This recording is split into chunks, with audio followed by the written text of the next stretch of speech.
Hello जी, नमस्ते। कैसे हैं आप? आज के सेशन में हम बात करेंगे आपके सप्तमेश के बारे में। आपका सप्तमेश किस प्लैनेट के नक्षत्र में बैठा हुआ है। अपना चार्ट ओपन कीजिएगा, अपने सेवंथ लॉर्ड को लोकेट कीजिएगा और प्लैनेटरी सिस्टम में जाके देखिएगा कि इसका नक्षत्र स्वामी कौन है।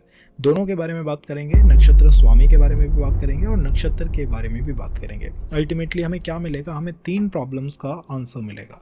हम डिकोड करेंगे नेम लेटर्स को कि आपके स्पाउस के मेन नेम लेटर्स क्या हो सकता है। हम डिकोड करेंगे उस व्यक्ति को जो आपके परिवार में, आपके आस पड़ोस में, या वो मैट्रिमोनियल साइट भी जो आपकी मदद करेगी आपके जीवन साथी तक आपको पहुंचाने में। तो सेकंड, हम डिकोड करने की कोशिश करेंगे कि मैरिज में क्या पॉजिटिव है, क्या नेगेटिव है। मतलब हर नक्षत्र क्या है? नक्षत्र मीन्स न शिते इति नक्षत्र। और ज़्यादा उसको तोड़ा नहीं जा सकता और ज़्यादा उसको ब्रेक नहीं किया जा सकता। वो आपको अल्टीमेट क्रक्स बता देता है कि आपके नक्षत्र का ये पॉजिटिव सिस्टम है, ये नेगेटिव सिस्टम है। तो कहाँ पर चैलेंज है और कहाँ पर कुछ पॉजिटिव है मैरिज के बारे में आसानी से आपको उस नक्षत्र से समझ आ जाएगा। और तीसरा, हम डिकोड करने की कोशिश करेंगे कि भाई मीटिंग प्लेसेस क्या हो सकता है और मैरिज की अप्रोच क्या बन रही है, स्पाउस की पर्सनालिटी क्या है, फेशियल फीचर्स क्या है, इन सब चीज़ों को भी समझने की कोशिश करेंगे।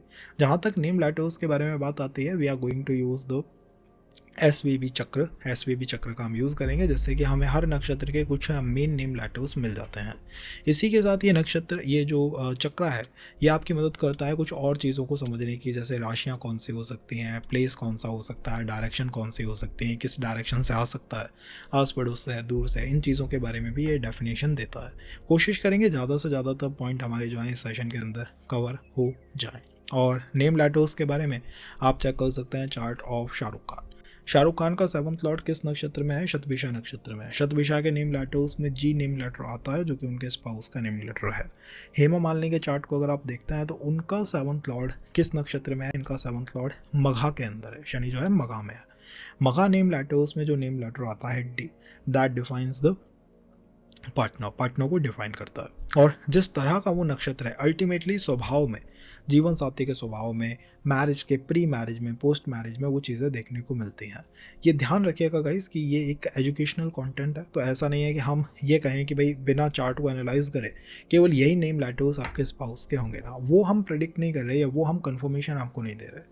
पूरा हाउस मैटर करता है, पूरा चार्ट मैटर करता है, हर प्लानट मैटर करता है, इसमें कोई शक नहीं है। बट ये आपको एटलीस्ट एक डायरेक्शन तक पहुंचा देता है। आपको बार बार सेशंस बुक नहीं करने पड़ते, आप वो कन्फ्यूज़न से दूर हो जाते हो। आप ये समझ जाते हो कि हाँ, रिलेशन कार्मिक है, मैं समझ गया, बट क्या वो इसी के साथ है या कोई जीवन साथी और हो सकता है। तो ये एजुकेशनल कंटेंट है, इसमें गलती निकालने से बेटर है कि आप इसको सपोर्ट करें। अगर आप इसको सपोर्ट करेंगे तो आपको ज़्यादा से ज़्यादा चीज़ें मिलेंगी, क्योंकि इन नियर फ्यूचर हम ऐसे भी सेशंस ला सकते हैं इसी सिस्टम के आधार पे जो आपकी मदद करें ये जानने में कि स्पाउस किस दिशा से हो सकता है। But for that you have to support the session, क्योंकि हम उसको करने की या कवर करने की कोशिश कर रहे हैं, बिकॉज ये सेशंस करना आसान नहीं है। They take lot of time, lot of preparation, और हर नक्षत्र बेस पे वो निकालना पड़ता है।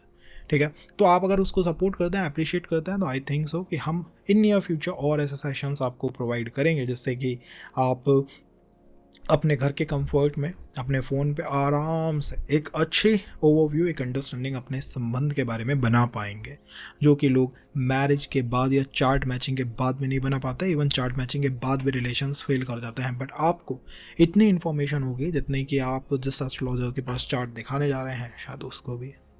तो बी इन टच, कनेक्टेड रहिए, पूरा सेशन गो थ्रू कीजिए। पहले प्लैनेट को समझिए कि ये प्लैनेट के क्या मेन थीम है, और फिर प्लैनेट के नक्षत्रों के अंदर जाइए। हर प्लैनेट के अंदर हमने उसके तीनों नक्षत्रों को कवर कराए। तो लेट से आप केतु के टाइम स्टैम्प पे जाते हैं, तो केतु में तीनों नक्षत्र हैं, अश्विनी भी है, मगा भी है, मूला भी है। तीनों नेम लेटर्स, तीनों नक्षत्र, तीनों प्लेसेस, हर चीज़ को उसमें डीपली हमने कवर किया है। ओके, 7th लॉर्ड इन केतुस नक्षत्र। आई थिंक पहले हमें केतु के बिहेवियर को समझना होगा, उसके नेचर को समझना होगा। केतु कहता है कि मैं एक कन्वेंशनल प्लैनेट नहीं हूँ। इसका अर्थ है कि आप अपने पार्टनर के अंदर सब अनकन्वेंशनल ऊर्जाएं देख सकते हैं कि मीटिंग जो है वो कन्वेंशनल मीटिंग प्लेस के अंदर नहीं हो रही है। कोई ऑर्डिनरी या प्रेडिक्टेबल तरीके से आपका जीवन साथी आपकी लाइफ में प्रवेश करे, आवश्यक नहीं है। कई बार होता है कि मीटिंग जो है वो अचानक हुई, किसी यात्रा के दौरान हुई, जिम के अंदर हुई, तो वो नक्षत्र सेंट्रिक है, अश्विनी, मगा, मूला, जिनको हम अभी डिकोड करें। भीड़ में भी एक अलग दुनिया बनाने वाले लोग केतु नक्षत्र वाले लोग होते हैं। पहली मुलाकात में भी आपको लग सकता है ये पर्सन जो है वो भीड़ से अलग है। अब इसकी अगर हम अच्छी बात देखें तो वो है इनर ग्रोथ और मैच्योरिटी, कि पार्टनर आपके जीवन में ये ला सकता है। और कई बार हमें लगता है कि हम किसी कार्मिक लूप में या कार्मिक चीज़ में फंस गए हैं, जैसे कि जॉब का एक क्राइसिस है, रिलेशन क्राइसिस है, मैरिज क्राइसिस है, या कोई भी एक ऐसा फैमिली क्राइसिस है कि हम इस चीज़ में फंसे हुए हैं। तो जैसे ही आपका जीवन साथी आपकी लाइफ में प्रवेश करेगा, आपको किसी न किसी तरह की फ्रीडम प्राप्त होगी, क्योंकि आपके पार्टनर का बिहेवियर का बेसिक नेचर क्या है, इंडिपेंडेंस। जिसकी भी लाइफ में जाएगा उसकी लाइफ को देखने का उसका नज़रिया बदल सकता है, उसके एटीट्यूड को, उसकी लाइफ के टुवर्ड के बिहेवियर को, अप्रोच को चेंज कर सकता है। और अगर हम लेसन की बात करें तो लेसन की बात है, कई बार केतु के जो नक्षत्र होता है उसमें फिजिकली सामने वाला प्रेजेंट होते हुए भी इमोशनली दूर दिखाई देता है। तो आपके लिए लेसन ये हो सकता है कि अटैचमेंट और डिटैचमेंट के बीच बैलेंस कैसे आप बनाएं। This is the only lesson for the Ketu's nakshatra. क्योंकि कई बार क्या लगता है कि पार्टनर बिल्कुल सामने बैठा है बट फिर भी इमोशनली डिस्कनेक्ट है। और कई बार ऐसा होता है कि लॉन्ग डिस्टेंस रिलेशन है, लोग आपसे कहेंगे कि भाई तुम्हारे जीवन साथी को तो हमने देखा ही नहीं है, तुम्हारी बात केवल फ़ोन के ऊपर होती है, तुम सामने वाले को कैसे ट्रस्ट कर सकते हो। बट फिर भी अगर आपका 7th लॉर्ड केतु के नक्षत्र में है तो आप आसानी से उस काम को करते हुए दिखाई देंगे, क्योंकि ये संबंध सिंपल हम कह सकते हैं कि आपके दिल में आता है, दिमाग में नहीं आता। केतु हेडलेस प्लैनेट है, उसको समझ पाना is not that easy. But अगर हम बात करें कि 7th लॉर्ड अश्विनी नक्षत्र में है तो अश्विनी नक्षत्र के मेन लेटर्स कौन कौन से हैं? मेन लेटर्स वो हैं आई, सी, एच, च and U. And secondary letters कौन से हैं? M and Y. जब भी अश्विनी नक्षत्र में आपका 7th लॉर्ड होगा तो स्पाउस के एंट्री या स्पाउस का बिहेवियर आपको बहुत फास्ट और अनएक्सपेक्टेड दिखाई देगा। आपको ऐसा लग सकता है कि इस रिलेशनशिप को प्लान नहीं करा था, अभी हम कोई पार्टनर देख भी नहीं रहे थे, लेकिन सर्कमस्टांसेस आपको सीधा उस व्यक्ति की तरफ लेके चले गए। अगर हम बॉडी टाइप की बात करें तो अश्विनी नक्षत्र बाय नेचर एक यूथफुल नक्षत्र है, एनर्जेटिक नक्षत्र है, मैग्नेटिक नक्षत्र है। तो बॉडी लीन या फिर एथलेटिक साइड की हो सकती है। और अगर मैं सबसे बड़े पॉइंट की बात करूँ कि इस रिलेशन में या संबंध में सबसे बड़ा पॉइंट क्यों है भाई, क्यों मैं मैरिज में जाऊँ, तो वो है एक्शन। मुश्किल सिचुएशन आएगी तो आपका पार्टनर औरों के पार्टनर की जगह ज़्यादा सोचेगा नहीं, वो तुरंत रिएक्ट करेगा। इसीलिए मैरिज का अच्छा फेज़ क्या है? वो अच्छा फेज़ है फ्रेशनेस है, मूवमेंट है, एक्शन ओरिएंटेड पर्सन है। आपकी फैमिली में अगर आपको ऐसा लगता है कि लोग जो है बैठ के 10-10 घंटे बस सोचते रहते हैं, एक्ट नहीं करते, रिएक्ट नहीं करते, तो यहाँ पर वो समस्या ख़त्म हो रही है। इसी वजह से कई बार लोग जो है हीलिंग प्लेसेस पे, मेडिकल प्लेसेस पे या फिर हम कह सकते हैं कि जिम प्लेसेस पे मिल गए। अश्विनी नक्षत्र है, स्पाउस की पॉजिटिव साइड में जल्दी रिएक्ट कर सकता है, डिसीजन ले सकता है, और कभी कभी ये भी हो सकता है कि इम्पेशेंटली बिहेव कर रहा है, बिना सिचुएशन को समझे, बिना बातों को समझे वो पूरा कंक्लूजन पे पहुंच गया। बट आपको अश्विनी नक्षत्र में दिखाई देगा। अगर हम बात करें मगा नक्षत्र की तो मगा नक्षत्र के मेन लेटर्स कौन कौन से हैं? U, M and A. U, M and A ये मेन लेटर्स हैं। सेकेंडरी लेटर्स कौन कौन से हैं? D, H, K, V, A, U, ये सेकेंडरी लेटर्स है। अगर 7th लॉर्ड मगा में है तो रिलेशनशिप में मगा मीन्स पितराज का नक्षत्र है। इस वजह से फैमिली का, एल्डर्स का, लिनिएज का, सोशल इंपॉर्टेंस, सोशल रिस्पेक्ट, ये सारा अपना महत्वपूर्ण योगदान देंगे। स्पाउस की पर्सनालिटी को मैं डिग्निफाइड और सेल्फ रिस्पेक्टिंग मान सकता हूँ, बिकॉज मगा नक्षत्र को दो चीज़ें पूर्ण रूप से रिफ्लेक्ट करती हैं, एक तो सिंहासन और दूसरा जो है पितृसत्ता। तो पितृसत्ता से क्या होता है कि भाई सामाजिक इज्जत होनी चाहिए, और सिंहासन से पावर, कैपेसिटी, शक्ति के बारे में बात होती है। तो मैरिज का यहाँ पर एक इमोशनल फेज मुझे कम दिखाई देता है, मुझे उसका प्रैक्टिकल फेज दिखाई देता है कि मैरिज मीन्स रिस्पॉन्सिबिलिटी।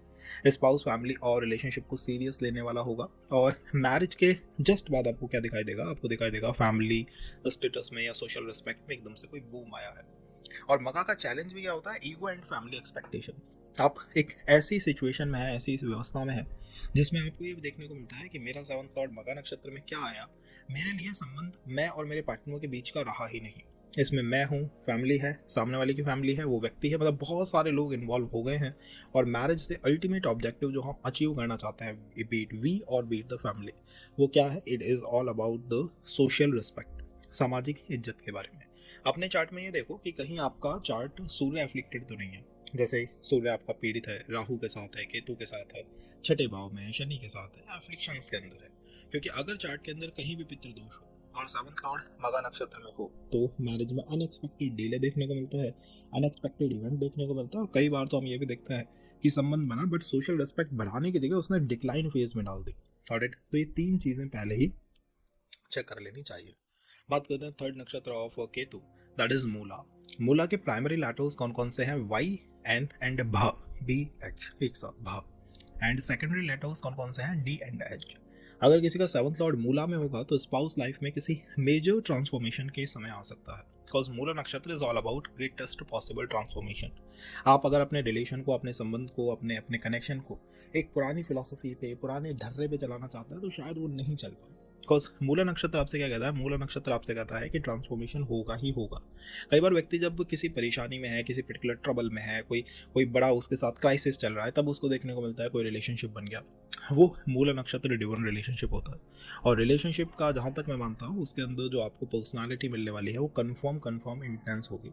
बहुत इंटेंस पर्सनालिटीज आपको यहाँ देखने को मिलेंगी।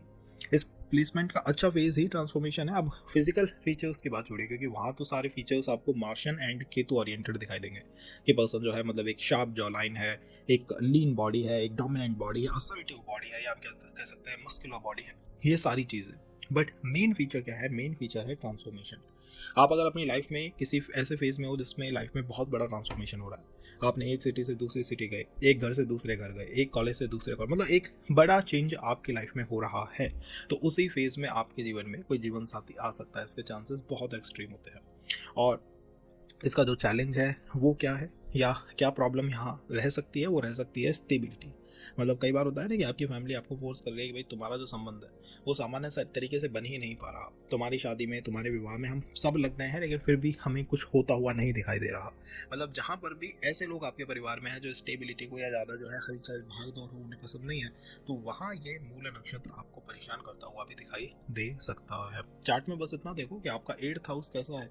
अगर 8th हाउस में लेट से कोई मैलेफिक प्लैनेट है, जैसे मून बैठा हुआ है अष्टम में, मरण स्थान हो गया, या केतु है, या राहु है, मतलब कोई भी ऐसा प्लैनेट है 8th हाउस के अंदर, या 8th हाउस का लॉर्ड रेट्रो है, क्योंकि ये आपको देखने को मिल सकता है। जब आपका 7th लॉर्ड मूला नक्षत्र में है तो आपका 8th हाउस जो ट्रांसफॉर्मेशन का भाव है वो सामान्य नहीं होने वाला है, और उसका असामान्य होना ही हमारे लिए मैरिज में प्रेडिक्शंस के द्वार खोलता है। अगर मान लो वो बहुत अच्छी स्थिति में है कि मेरा 8th लॉर्ड तो बहुत अच्छी स्थिति में है, तो आपको कुछ करने की आवश्यकता नहीं है, क्योंकि आपके जीवन में जीवन साथी का जो प्रवेश है वो आपके इन-लॉज की वजह से ही हो जाएगा। बट अगर आपका 8th लॉर्ड भी अफ्लिक्टेड है कि भैया वो उसकी स्थिति खराब है, वो उसकी सिचुएशन खराब है, तब हमें थोड़ा सा सोचने की आवश्यकता होती है मूला नक्षत्र में, क्योंकि ट्रांसफॉर्मेशन होगा। अब हम नहीं चाहते कोई मैलेफिक ट्रांसफॉर्मेशन हो। आसान सा तरीका है, 8th लॉर्ड का शेडबल देख लो। अगर शेडबल में वो ऊपर की कैटेगरीज में है, it means you are secure. But अगर ऊपर की कैटेगरीज में नहीं है, तब मैं सजेस्ट करूंगा कि सोच समझ के कुछ रेमेडी आउट करके ही मैरिज में जाना यहाँ पे चाहिए। अगर हम बात करें नक्षत्र ऑफ वीनस, कि भैया हमारा 7th लॉर्ड जो है वो शुक्र के नक्षत्र में है, तो शुक्र के नक्षत्र से आप क्या समझते हैं, आप शुक्र से क्या समझते हैं? आप शुक्र की जैसे ही बात करते हैं, आप 5 से 6 बातें आपके माइंड में आती हैं। अट्रैक्शन माइंड में आता है, ब्यूटी माइंड में आती है, कंफर्ट माइंड में आता है, प्लेजर आता है, और एक नेचुरल मैरिज या नेचुरल कंपेनियनशिप आप कह सकते हैं कि माइंड में आती है। मीटिंग भी जो है वो सोशल गैदरिंग, कोई सेलिब्रेशन, कोई एंटरटेनमेंट फेज, कोई क्रिएटिव मूवमेंट चल रहा है, कोई ब्यूटी या लग्जरी या किसी आप प्लेजरेबल मूवमेंट में है, एनवायरमेंट में है, तब आपका संबंध बना। मतलब केतु में जहाँ चीज़ें बिट अनप्रेडिक्टेबल थी, वीनस में एक प्रेडिक्टेबल फेज आ जाता है, और प्रेडिक्टेबल फेज ऐसा है कि कुछ अच्छा हो रहा होगा, कुछ इंजॉइंग हो रहा होगा। वीनस से हम जनरली इस स्पाउस को डेफिनेटली प्लीजेंट देखते हैं, चार्मिंग देखते हैं, और वेल प्रेजेंटेड देखते हैं कि ठीक है, इसका ड्रेसिंग, अपीयरेंस, हर चीज़ में आपको वीनस का स्ट्रॉन्ग टच देखने को मिलेगा। मैरिज की सबसे बड़ी स्ट्रेंथ क्या होती है? मैरिज की सबसे बड़ी स्ट्रेंथ होती है कंपेनियनशिप। मतलब आपसे कोई दूसरा पर्सन नहीं कहता है कि तुम्हें मैरिज को ऐसे चलाना है, because Venus by nature is the Lord of marriage, marriage का कारक है। तो एक पहले से अच्छी अंडरस्टैंडिंग होती है कि हमें संबंध को लेके क्या करना है, क्या नहीं करना है, डू एंड डोंट्स हमें पता होते हैं, क्लियर होता है। और वीनस का चैलेंज क्या है? अगर एफ्लिक्टेड हो गया तो अटैचमेंट सेंट्रिक इशूज़ ये देगा। अब अगर हम नक्षत्र टू नक्षत्र बात करें, जैसे कि भरणी नक्षत्र, हम जानते हैं भरणी नक्षत्र भरण पोषण का नक्षत्र है। अब इसके स्पाउस के मेन लेटर्स कौन कौन से हो सकते हैं? यू हो सकता है, आई हो सकता है, ए हो सकता है। सेकेंडरी लेटर्स कौन से हो सकते हैं? वी हो सकता है, के हो सकता है, एच हो सकता है, डी हो सकता है, एन हो सकता है। Got it? भरणी नक्षत्र मीन्स इंटेंस नक्षत्र, यूनि को रिप्रेजेंट करता है, आपकी इंटेंसिटी को रिप्रेजेंट करता है, जन्म मरण को रिप्रेजेंट करता है। तो फिजिकल केमिस्ट्री बहुत इंपॉर्टेंट रोल प्ले करेगी। इसी के साथ साथ आपका स्पाउस के साथ जो संबंध होगा, सामान्य संबंध हो नहीं सकता है, एक बहुत स्ट्रॉन्ग अट्रैक्शन यहाँ पे देखने को मिलेगा। मैरिज की जो स्ट्रेंथ है वो भी दो ही है, एक तो कमिटमेंट एंड स्ट्रॉन्ग अट्रैक्शन। और चैलेंज क्या है? चैलेंज है ओवर पॉसेसिव हो जाना। कई बार मैंने देखा है कि सेवंथ लॉर्ड भरणी नक्षत्र में हो, आप या आपका पार्टनर दोनों में से कोई एक पर्सन ओवर पॉसेसिव हो जाता है। अब ओवर पॉसेसिव के भी अलग रीज़न हो सकता है। वो स्पिरिचुअली ओवर पॉसेसिव हो सकता है क्योंकि भरणी नक्षत्र में जन्म मरण का नक्षत्र है। इसके अंदर अकल्ट की शक्तियाँ, तंत्र मंत्र की शक्तियाँ भी प्रेजेंट होती हैं। तो कई बार मैंने ऐसे ऐसे लोग देखे हैं जो कि वशीकरण में चले गए, सेवंथ लॉर्ड इन भरणी नक्षत्र, और उनका इंटरेस्ट हो गया यार मैं वशीकरण के थ्रू जानूंगा, या वशीकरण कराने की कोशिश करूंगा, या तंत्र मंत्र के माध्यम से जानने की कोशिश करूंगा। तो आप पॉजिटिवनेस को लिमिट नहीं कर सकते हो कि बस वो लुक को लेके होगी, अट्रैक्शन को लेके होगी, वो किसी भी फेज या पॉइंट को लेके हो सकती है। एंड भरणी नक्षत्र पेनफुल नक्षत्र है, तो सेवंथ लॉर्ड का भरणी नक्षत्र में होना इंडिकेट क्या करता है कि एक पेनफुल ट्रांजिशन हमें मैरिज में या रिलेशन में देखने को मिल रही है। कई बार वो ऐसी हो सकती है कि love marriage versus arrange marriage concept हो गए, कई बार ऐसी हो सकती है कि I am interested in someone but caste culture जो है वो अलाइन नहीं हो रहा है, मतलब किसी ना किसी तरह का पेन हो सकता है। और इस नक्षत्र का मूल वाक्य है पेन टू गेन, आपको दुख जो है वो लाभ की तरफ लेके जाता है। तो रिलेशन की शुरुआत में हमें यहाँ पे दुख, स्ट्रगल, पेन देखने को मिल सकता है। इवन आपके संबंध को देखने के पर्सपेक्टिव से, परिवार में जो व्यक्ति आपके लिए संबंध देख रहा है या मान लो आप अपने लिए संबंध देख रहे हो, तो आपको ये महसूस होगा एक पेनफुल एनवायरनमेंट रहता है पूरा।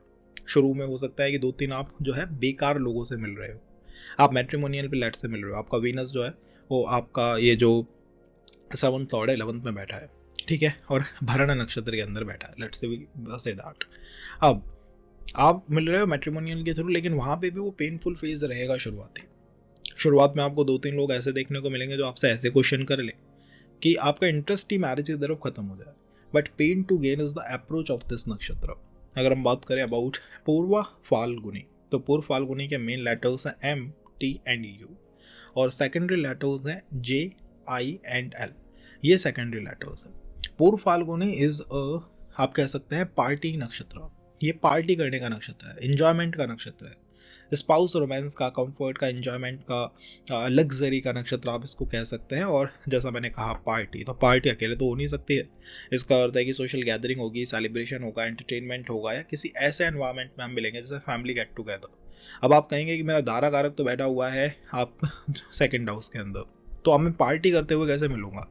भाई सेकंड हाउस परिवार है, तो परिवार में जब सोशल गेट टुगेदर चल रहा है, फैमिली जब एक दूसरे के साथ बातचीत कर रही है, कुछ डिस्कस कर रही है, तो हो सकता है एकदम से आपकी मैरिज की बात उठ के वहाँ पे आ जाए। Got it. ये इस नक्षत्र की बेसिक आदत है कि ये नक्षत्र ज़्यादातर एक आप कह सकते हैं एक चिल नक्षत्र कह सकते हैं, एक पार्टिंग नक्षत्र आप कह सकते हैं कि भैया ज़्यादा चिंता नहीं करता है चीज़ों को लेकर। जहाँ पे भरने में चिंता थी वो एक एक्सट्रीम पॉजिटिव होना था, आपको ऑनरशिप समझना था कि मैं पूरा कंट्रोल करता हूँ तुमको, ये नक्षत्र ऐसा नहीं करता। इसी वजह से मैरिज के बाद में या मैरिज का पूरा फेज एक रिलैक्सेबल फेज हो सकता है, एक एंजॉयमेंट भरा फेज हो सकता है। और कहीं ना कहीं आपको इसमें देखने को मिलेगा कि आफ्टर मैरिज भी चीज़ें जो हैं, अगर आप एज अ फ्रेंड या एज अ सोशल कम्युनिटी ऐसे लेके चलते हैं तो बेहतर है। मतलब आपको वहाँ पर इंजॉयमेंट, चिल, ऐसे एनवायरनमेंट अधिक देखने को मिलेंगे, और जो स्ट्रेसफुल चीज़ें हैं वो कम देखने को मिलेंगी। इसलिए मैं कहता हूँ कि अगर आपके पूर्व फाल्गुनी नक्षत्र में लेट से आपका 7th लॉर्ड तो बैठा ही है, बट कोई और प्लैनेट भी बैठा है, और वो प्लैनेट लेट से वहाँ पर रेट्रोग्रेड हो गया, कंबस्ट हो गया, कुछ ऐसा उसके साथ चल रहा है, तो उसकी नेगेटिविटी को अपने मैरिज में मत लेके आओ। मैरिज के अंदर आप अपने पार्टनर से बात कर रहे हो और आपके मन में एस्ट्रोलॉजी चलती है, आप उसे पूछ रहे हो क्वेश्चंस, भैया तेरे साथ ये होता है क्या, वो होता है क्या, ऐसा हुआ है क्या, वो ट्रॉमा रहा है क्या, should not go for that. क्योंकि ये नक्षत्र आपसे कहता है कि अगर आप इस नक्षत्र को बेहतर करना चाहते हैं, जीवन साथी को मैनिफेस्ट करना चाहते हैं, the approach is simple and that is social approach, chill approach, relax approach. वो स्ट्रेसफुल अप्रोच नहीं है, वो ट्रॉमेटाइज्ड अप्रोच नहीं है, अकेले अकेले देखना भी अप्रोच नहीं है। फैमिली एनवायरमेंट, फैमिली के लोग जितना आपके साथ है उतना आसानी से आप इस चीज़ को कर पाएंगे। अगर हम बात करें अबाउट पूर्वाषाढ़ा, तो पूर्वाषाढ़ा के कुछ प्राइमरी लेटर्स हैं।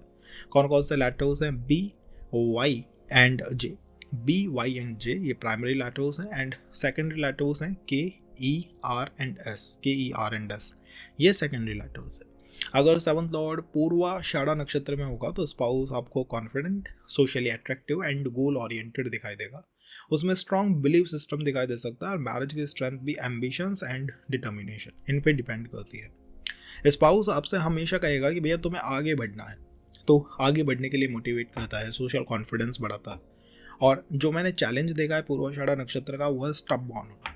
किसी एक चीज़ पे अटक गए तो अटक गए, जनरली अपने व्यू पॉइंट को नहीं छोड़ते, जनरली अपनी बातों को नहीं छोड़ते। एक बार जो अप्रोच बना ली वो बना ली। सेवंथ लॉर्ड किसी का पूर्वाषाढ़ा नक्षत्र में है तो मैं 2-3 बातें जरूर कहता हूँ। मैं ये कहता हूँ कि अगर आपका पहले ही कोई संबंध रहा है, या फिर लेट्स से आपका दारा कारक आपकी लगन में है, नवमांश की लगन में है, आपने कुछ सोच रखा है कि ऐसे मेरे ड्रीम्स हैं, ऐसा मेरा एक पिक्चर है कि भाई यही ऐसा ही व्यक्ति होना चाहिए, तो आप पहले अपनी फैमिली को या जो भी व्यक्ति देख रहा है उसको क्लियर आउट कर दीजिए, बिकॉज ये नक्षत्र अपने व्यू पॉइंट को नहीं बदलता है। ऐसा ना हो कि आप उसको क्लियर नहीं कर रहे, बता नहीं पा रहे, सामने वाला पर्सन जो है वो देखने में लगा हुआ है, एंड देन आपको जो भी संबंध देखा जा रहा है पसंद ही नहीं आ रहा। क्योंकि इस नक्षत्र की बेसिक ये 3 से 4 समस्याएं, ये फ्लेक्सिबल नक्षत्र थोड़ा कम है, अपने व्यू पॉइंट को लेके, अपनी बातचीत को लेके अड़ जाता है, भिड़ जाता है, भैया मैंने जो कह दिया ना वो कह दिया, अब मुझसे ज़्यादा उसमें सवाल जवाब मत करो। एंड पॉजिटिव बात यह है कि अगर एक बार इसने अपने व्यू पॉइंट के साथ अलाइन कर लिया, वो संबंध पसंद आ गया, तो इन फ्यूचर मैं देखता हूँ कि इस संबंध में या इस नक्षत्र में रिलेशन फेल नहीं करते। इस नक्षत्र में क्या हो सकता है, इस नक्षत्र में संबंध आगे बढ़ेगा। एंड अगर आप इंडिपेंडेंट कोई वर्क करना चाहते हैं, आप चाहते हैं कि आपका पार्टनर आपको सपोर्ट करे डे टू डे एक्टिविटीज़ में या फिर आपके बिजनेस में, आपके वर्क के अंदर, तो इस नक्षत्र में वो होता हुआ दिखाई देगा। अगर हम बात करें अबाउट सन्स नक्षत्र, तो सूर्य के नक्षत्र में कुछ चीज़ें आप आराम से देख सकते हैं। सूर्य के बारे में सोचते ही क्या मन में आता है, अथॉरिटी, कॉन्फिडेंस, लीडरशिप और सेल्फ रिस्पेक्ट। अब सूर्य के कोई सा भी वो नक्षत्र हो, चाहे वो कृतिका हो, हर नक्षत्र में आपको ये चीज़ें देखने को मिलेंगी। मीटिंग भी आपको ऐसे ही जोन में या ऐसे ही एनवायरनमेंट में होती हुई दिखाई देगी, जैसे किसी आप कह सकते हैं वर्क प्लेस पे मिल गए, गवर्नमेंट साइड पे मिल गए, एडमिनिस्ट्रेशन पे मिल गए, कहीं कॉर्पोरेट हायर की मतलब कहीं मीटिंग चल रही है, कोई सोशल काम चल रहा है, वहाँ पे हम मिल गए। अब कई लोग कहेंगे मैं फादर के थ्रू मिल गया, कोई कहेगा अंकल के थ्रू मिल गया, कोई कहेगा नहीं यार मैं तो जो है वो अपने प्रमोशन के लिए कहीं जा रहा था, कोई ट्रैवल कर रहा था, एंड देन हम कनेक्ट कर गए। तो आप थोड़ा सोचिए कि हर की वर्ड को हम सेशंस में नहीं डाल सकते, ठीक है। तो आपको सूर्य के बारे में सोचना है कि सूर्य और क्या दिखा रहा है, मेरे चार्ट में सूर्य कहाँ बैठा हुआ है, सूर्य फादर भी है, सूर्य अंकल भी है, तो उनके थ्रू भी कोई व्यक्ति आ सकता है। तो मीटिंग प्लेसेस के बारे में आप थोड़ा अपने तरफ से सोचने की कोशिश कीजिएगा। अब अगर हम बात करें कि द पॉजिटिव साइड ऑफ सूर्य नक्षत्र, सीधी सी बात है भाई, जैसे ही आपका स्पाउस आपके घर में एंटर करेगा, आपके आस पड़ोस तक को महसूस हो जाएगा कि कोई व्यक्ति आया है।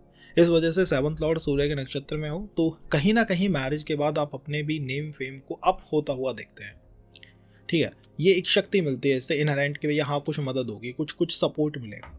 और प्रॉब्लम क्या हो सकती है, प्रॉब्लम वही ego related problem, separation means आप एक सिटी में काम करते हैं, आप काम करते हैं लखनऊ में, आपका पार्टनर काम करता है बेंगलुरु में, तो ये इस तरह का डिस्टेंस, इस तरह का सेपरेशन, इस तरह की दूरियां भी इस नक्षत्र के बेसिक आधार हैं, वो दिखाई दे सकती हैं। अब बात करते हैं तीनों नक्षत्र की, भैया तीनों नक्षत्र क्या करते हैं। तो कृतिका नक्षत्र के मूल नेम लेटर्स कौन कौन से हैं, यू, ए एंड आई, और सेकेंडरी लेटर्स कौन से हैं, D, G, S, R and T. ये सेकेंडरी लेटर्स है। कैसे निकाले हैं शुरुआत में देख लेना, you'll have अंडरस्टैंडिंग कि कैसे ये वर्कआउट करता है। 7th लॉर्ड कृतिका नक्षत्र में होगा तो कृतिका नक्षत्र इज बेसिकली बहुत स्ट्रेट फॉरवर्ड नक्षत्र है, कैंची जैसा नक्षत्र है कि स्ट्रेट फॉरवर्ड, स्ट्रॉन्ग कैरेक्टर, सीधी बात, नो बकवास, ये बिहेवियर है, ये अप्रोच है। और अगर हम इसके फेशियल फीचर्स की या इसके लुक्स की बात करें तो वो भी हमें शार्प दिखाई देंगे, पर्सनालिटी बहुत सीरियस पर्सनालिटी होगी, मैंने कहा ना टू दी पॉइंट, सीधी बात, नो बकवास वाली आदत है। स्पाउस आप चाहते हैं कि आपका गलत चीज़ों में स्टैंड ले, शायद वो ना ले, वो नहीं लेगा, आपके साथ भी नहीं लेगा, किसी और के साथ हो रहा है वो भी नहीं लेगा। और चैलेंज क्या है, चैलेंज है हार्श क्रिटिसिज्म, कैंची। अब वो कैंची किसी भी तरह से हो सकती है, आप हो सकता है कैंची चलाने वाले व्यक्ति हैं, आप आपके स्पाउस का यूज़ करके कुछ अपनी प्रॉब्लम्स को कट कर दे। आपको फाइनेंशियल प्रॉब्लम है, स्पाउस एंटर्स, फाइनेंशियल प्रॉब्लम खत्म।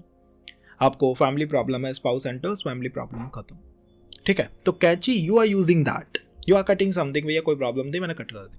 और यही कैंची अगेंस्ट भी हो सकती है, हार्श क्रिटिसिज्म इस नक्षत्र में हो सकता है, इसके अंदर शक नहीं है।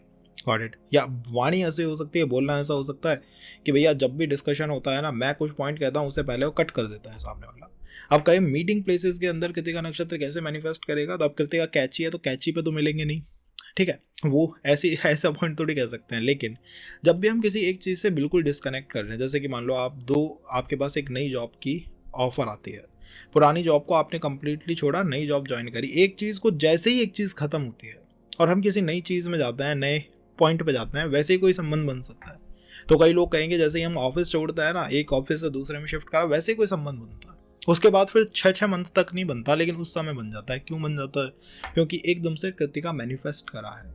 कोई अगर प्लैनेट, बड़ा प्लैनेट, जुपिटर, सैटर्न, आपका मंगल, वीनस, अगर इस नक्षत्र को या इसके ट्राइन के नक्षत्र को, वेदास के नक्षत्र को ट्रांजिट करेगा, कोई व्यक्ति आपकी लाइफ में आ सकता है।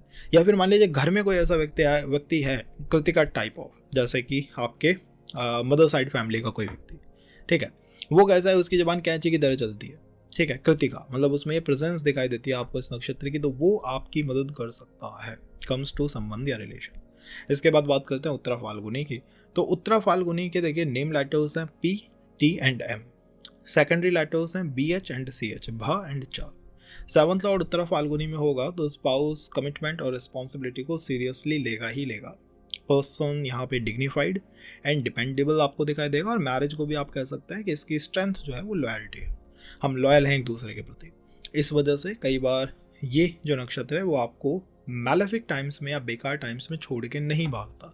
और मैं मानता हूँ जब भी किसी का सेवंथ लॉर्ड इस नक्षत्र में होगा तो उसकी लाइफ में बाय द एज ऑफ 22, 24, 25 ऐसे इवेंट हो चुके होंगे जहाँ उसने देखा है कि जिन लोगों के ऊपर वो ट्रस्ट करता था, अल्टीमेट ट्रस्ट, फैमिली मेम्बर्स पे, टीचर्स पे, आस पड़ोस पे, वो लोग उसको परेशानियों में छोड़ के भाग गए।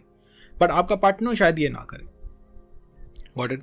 ये एक मेन की पॉइंट हमें इस नक्षत्र का दिखाई देता है। Got it? अब यहाँ पर अगर हम मैलेफिक चीज़ों की बात करें तो ये नक्षत्र जो है इसको कुछ चैलेंजेस हैं, कुछ प्रॉब्लम है रिकॉग्नाइज होने में। तो मैरिज के बाद आपको ऐसा लग सकता है कि comes to your in laws, comes to your own family, वहाँ पे जिस तरह आपको रिकॉग्नाइज किया जाना था, जैसे कृतिका नक्षत्र वो क्या कहता है, मुझको रिकॉग्नाइज करो अदरवाइज मैं तुम्हारी बुराई करूंगा, क्रिटिसाइज करूंगा तुम्हें। ये नक्षत्र ऐसा नहीं है। ये नक्षत्र एक वर्क ओरिएंटेड नक्षत्र है, काम ओरिएंटेड नक्षत्र है। अपने काम की तरफ ये ध्यान रखता है, अपनी डिपेंडेबिलिटी पे ये ध्यान रखता है। ये लोगों से फाइट नहीं करता, डिस्प्यूट में नहीं आता। इस वजह से मैरिज सेपरेशन, क्रिटिसिज्म इस नक्षत्र में नहीं देखने को मिलेगा। इस नक्षत्र के पार्टनर के ऊपर आप ट्रस्ट कर सकते हैं। हाँ, ये हो सकता है कि 2-3 दिन बाद या 2-3 मंथ बाद या मैरिज में आपको बार बार ये दिखाई दे कि जो अप्रिशिएशन मिलना चाहिए था शायद वो नहीं मिल रहा। ये इस नक्षत्र के अंदर पॉसिबल है। ये इसका एक कार्मिक थीम है जिसके ऊपर हमें काम करना होगा। और देखो कि इस नक्षत्र में कोई मैलेफिक प्लैनेट ना बैठा हो। अगर कोई मैलेफिक प्लैनेट भी है तो चीज़ों को और वो डिफिकल्ट ही करेगा, मुश्किल ही करेगा। और द ओवरऑल, जैसा मैंने आपसे कहा कि आपको अपनी मैरिज के लिए ऐसे ही लोगों को अपने साथ रखना चाहिए जो कि टाइम टेस्टेड फ्रेंड हो, ऑल वेदर टेस्टेड फ्रेंड हो।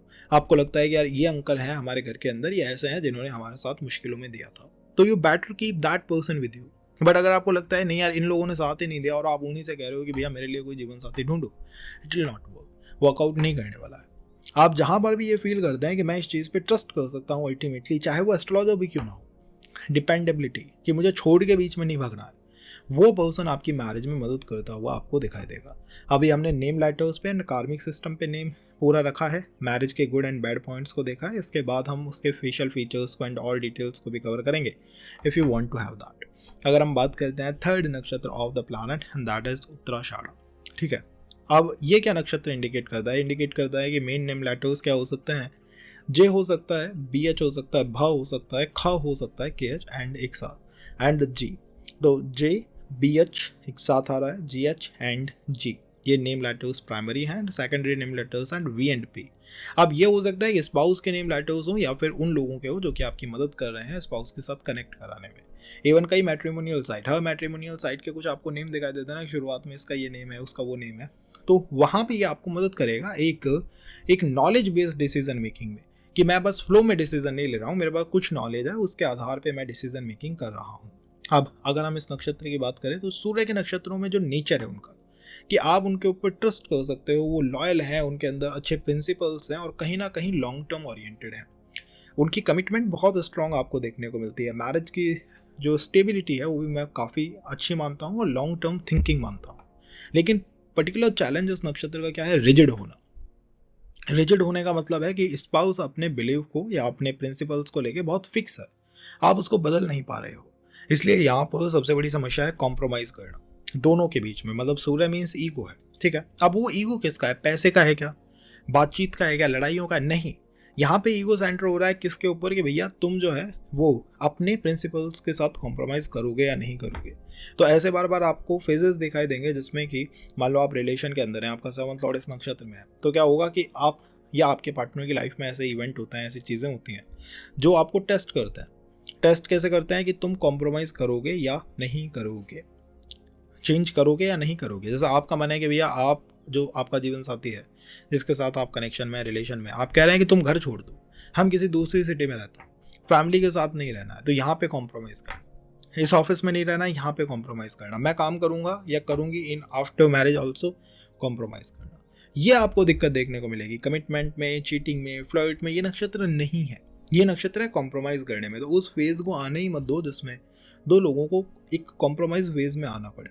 और तो ये ध्यान हमें रखना है। और दूसरी बात मैं देखता हूँ कि मैट्रिमोनियल हो या फिर फैमिली संबंध देख रही हो, दोनों में ये कंसर्न आते हैं बार बार। वो होता है कॉम्प्रोमाइज़ ओरिएंटेड ऑनली, मतलब ये होता है कि भैया मेरे ये चेकलिस्ट हैं और अगर ये फुलफिल नहीं कर रहा है सामने वाला, I will not head for that, मैं उसमें नहीं जाने वाला हूँ या नहीं जाने वाली हूँ। नक्षत्र हो, देखिए 7th लॉर्ड मून नक्षत्र में हो तो मून के बारे में सुनते ही क्या मन में आता है, इमोशनल सिक्योरिटी। एंड रिलेशनशिप के अंदर हमेशा हम बात करते हैं इमोशंस की, हम बात करते हैं कि फैमिली मेम्बर्स में mother in law important role play out करेंगे, और मून के बारे में और जो सारी चीज़ें हैं, चाहे वो घर हो, मदर हो, फूड हो, कंफर्ट हो, इमोशनल एनवायरनमेंट हो, ये सारी चीज़ें मैरिज का एक अभिन्न अंग बन जाती है। हम मैरिज को बिना इमोशनल कंफर्ट के इमेजिन भी नहीं कर सकते। मैरिज में हम बात करेंगे, फादर से कहेंगे, मदर से कहेंगे, मतलब घर में भी बात हो रही है, तो एक दो तीसरा पॉइंट आ जाएगा, भैया वहाँ पे शांति होनी चाहिए, कंफर्टेबल एनवायरनमेंट होना चाहिए, पीसफुल एनवायरनमेंट होना चाहिए, बार बार लड़ाई झगड़े की बात नहीं होनी चाहिए। बिकॉज मून इसी तरह ऑपरेट करता है, ये ऑपरेट करता है इमोशनल पर्सपेक्टिव से, नरिशिंग पर्सपेक्टिव से, नरिशमेंट ओरिएंटेड नक्षत्र है कहीं ना कहीं फैमिली, कंफर्ट एंड फैमिलियरिटी। मतलब ऐसा नहीं है कि हम जिस पर्सन को बिल्कुल भी नहीं जानते हैं, जिससे कि बातचीत भी नहीं हुई, उस व्यक्ति के साथ शादी कर लें, हो नहीं सकता, इसके अंदर वो पॉसिबल नहीं है। सन नक्षत्र या फिर प्लैनेट केतु नक्षत्र ये दूसरी तरह ऑपरेट करते हैं। केतु तो क्या कहता है कि आप इसके बारे में जानो ना जानो, लेकिन फिर भी मन में आया जस्ट कूद जाओ, होगा जो देखा जाएगा। मून में ऐसा नहीं है, मून में हम चीज़ों को प्रिडिक्ट करना चाहते हैं, क्योंकि वो लंबे समय तक स्टेबल रहेंगे या नहीं रहेंगे। कई बार लोग मुझसे कहते हैं मेरा 7th लॉर्ड मून नक्षत्र में है, और मैं बार बार जो है ये देखता रहता हूँ या ये देखने की कोशिश करता हूँ कि सामने वाले की जॉब स्टेबल है या नहीं है, क्या मैं कुछ गलत कर रहा हूँ। You are not doing anything wrong, because emotional security या हर तरह की security is what planet moon demands. अगर आपका मून एफ्लिक्टेड है, मान लो मून आपका सूर्य के बिल्कुल साथ बैठा है, 6ठे भाव में, 8वें भाव में, तो आपको ये दिक्कत भी देखने को मिलेगी कि बातचीत हो जाती है, सब कुछ फाइनलाइज हो जाता है, बट जैसे ही बात आती है इमोशनल सिक्योरिटी की, इमोशनल सपोर्ट की, वो नहीं हो पाता, वो डिलीवर नहीं हो पाता। इमोशनल डिपेंडेंसी वो तो हो जाती है, लेकिन सपोर्ट मुश्किल हो जाता है। अब हम इसके नक्षत्रास के बारे में बात करते हैं, क्योंकि ये हम जानते हैं कि मून नक्षत्र या मून जो प्लैनेट है बाय नेचर एक जॉली प्लैनेट है, इंजॉइंग प्लैनेट है, 27 वाइफ है इस प्लैनेट की, तो मैरिज में बहुत अप्रिशिएटेड भी है और बहुत ज़्यादा आप कह सकते हैं कि बहुत ज़्यादा इजीली अवेलेबल भी है। मतलब मैरिज को मना करना is not the approach of this नक्षत्र। केतु होता तो शायद वो मना कर देता, केतु कई बार क्या कहता है करके भी क्या फ़ायदा है, मून ऐसा जनरली नहीं कहता। अब किसी का मून हो ही केतु के साथ तो बात अलग है, या फिर किसी का मून ऐसा है केतु के इन्फ्लुएंस में है तो बात अलग है। अगर हम बात करते हैं रोहिणी नक्षत्र की, तो रोहिणी नक्षत्र इज़ ऑल अबाउट ब्यूटी। मतलब आप इसको सुंदरता के अलावा दूसरा कोई कीवर्ड मेरे पास नहीं है अबाउट रोहिणी। इसके अगर हम नेम लेटर्स के बारे में बात करें तो इसके name letters UAV, secondary name letters में KH, ख, र, R एंड L, ये 3 नेम लेटर्स मुझे इंपॉर्टेंटली दिखाई देते हैं। इसके अलावा भी हर जो नक्षत्र है वो कई दूसरे नक्षत्रों के साथ कोरिलेट करता है। मैं एक सेशन में सब कुछ डाल दूँ आवश्यक नहीं है, ना पॉसिबल हो सकता है, तो नेक्स्ट सेशंस भी नक्षत्र सीरीज के आते रहेंगे, उनको चेकआउट जरूर करना। जब भी हम 7th लॉर्ड रोहिणी नक्षत्र में बात करेंगे तो स्पाउस की अपीयरेंस और फिजिकल अट्रैक्शन ये मैरिज में इंपॉर्टेंट रोल प्ले करेगा। आप उसके फेस को प्लीजेंट देखेंगे, सॉफ्ट देखेंगे, एक तरह का नूर आप कह सकते हैं कि रोहिणी नक्षत्र में से आता है। इस वजह से सुंदरता इस नक्षत्र की बेसिक आदत है, और सुंदरता भी ऐसी नहीं है, वो आर्टिफिशियल ब्यूटी जो है वो रोहिणी नक्षत्र में नहीं होती है, नेचुरल ब्यूटी, ऐसी चीज़ जो आपको जो है वो नरिशमेंट प्रोवाइड करे दिस वे दैट वे। अगर हम बात करें कि मैरिज को कौन डिफाइन करता है, तो फैमिली डिफाइन करेगी, घर डिफाइन करेगा, ब्यूटीफुल सराउंडिंग्स डिफाइन करेंगी, और मैरिज की स्ट्रेंथ भी आपको स्ट्रॉन्ग इमोशनल कनेक्शंस को या स्ट्रॉन्ग अट्रैक्शन को देख के ही मिल सकती है। स्पाउस के साथ आपको क्या फील हो सकता है, घर जैसी फीलिंग आ सकती है, बिकॉज रोहिणी नक्षत्र में चीज़ें हैं। और जो सबसे बड़ी समस्या है या कार्मिक रूप से सबसे प्रॉब्लमेटिक चीज़ है इस नक्षत्र की, वो क्या है? वो है एक्सट्रीमली पॉसेसिव होना। ये इस नक्षत्र की सबसे बड़ी समस्या है और कई बार इसके अंदर इनसिक्योरिटी भी रहती है। Insecurity cause Rohini is a beautiful नक्षत्र, ठीक है? तो क्या होगा कि इसको लेके कुछ इनसिक्योरिटीज़ भी होंगी कि कोई और पर्सन की तरफ ये इंसान इंटरेस्टेड तो नहीं है, या कोई और रिलेशन तो नहीं रहा, या इसके पास्ट के अंदर रिलेशंस तो नहीं रहा, ऐसी बातें हो सकती हैं। इसके बाद ये ध्यान रखिएगा कि रोहिणी नक्षत्र जो है ऐसा नक्षत्र है जहाँ पर चंद्रमा को दाग लगा था। तो जब भी आपका सेवंथ लॉर्ड रोहिणी में है, आपकी मैरिज के बारे में समाज या सोसाइटी कुछ नेगेटिव पॉइंट उठा सकता है। चाहे कितना ही अच्छा पार्टनर का हो, लुक बहुत शानदार है, फैमिली बहुत शानदार है, इमोशनल सपोर्ट भी सब कुछ है, फिर भी कुछ नेगेटिव पॉइंट उठा सकता है, ऐसा जैसे स्पॉट की तरह, दाग की तरह। तो आप देखेंगे कि यार इसका घर जो है वो बहुत ठीक है, लेकिन उसमें दाग की तरह है कि घर सब कुछ ठीक है, लेकिन एक ये जो हिस्सा है ना घर का, ये खराब है। तो उसमें कुछ ना कुछ खराबी, एक पॉइंट खराबी कहीं ना कहीं जरूर मिलेगी। और ये रोहिणी नक्षत्र की बेसिक आदत होती है। स्पाउस का लुक आप देखेंगे बिल्कुल ठीक है, लेकिन अरे यार इसके तो फेस पे एक तिल है, कोई मार्क है, कोई निशान है, कोई कट का निशान है। ये चीज़ें प्रोमिनेंटली इस नक्षत्र का पार्ट बन जाती हैं। अगर हम फेशियल फीचर्स की बात करें, दो this session is not for that, this session is basically for the name letters and the approach of that नक्षत्र ओनली, एंड कैसे ये ऑपरेट करता है, क्या क्या और एलिमेंट इसमें हो सकते हैं, good and the bad side. बात करते हैं हस्त नक्षत्र की। तो हस्त नक्षत्र के मेन लेटर्स कौन कौन से हैं? P, T and are.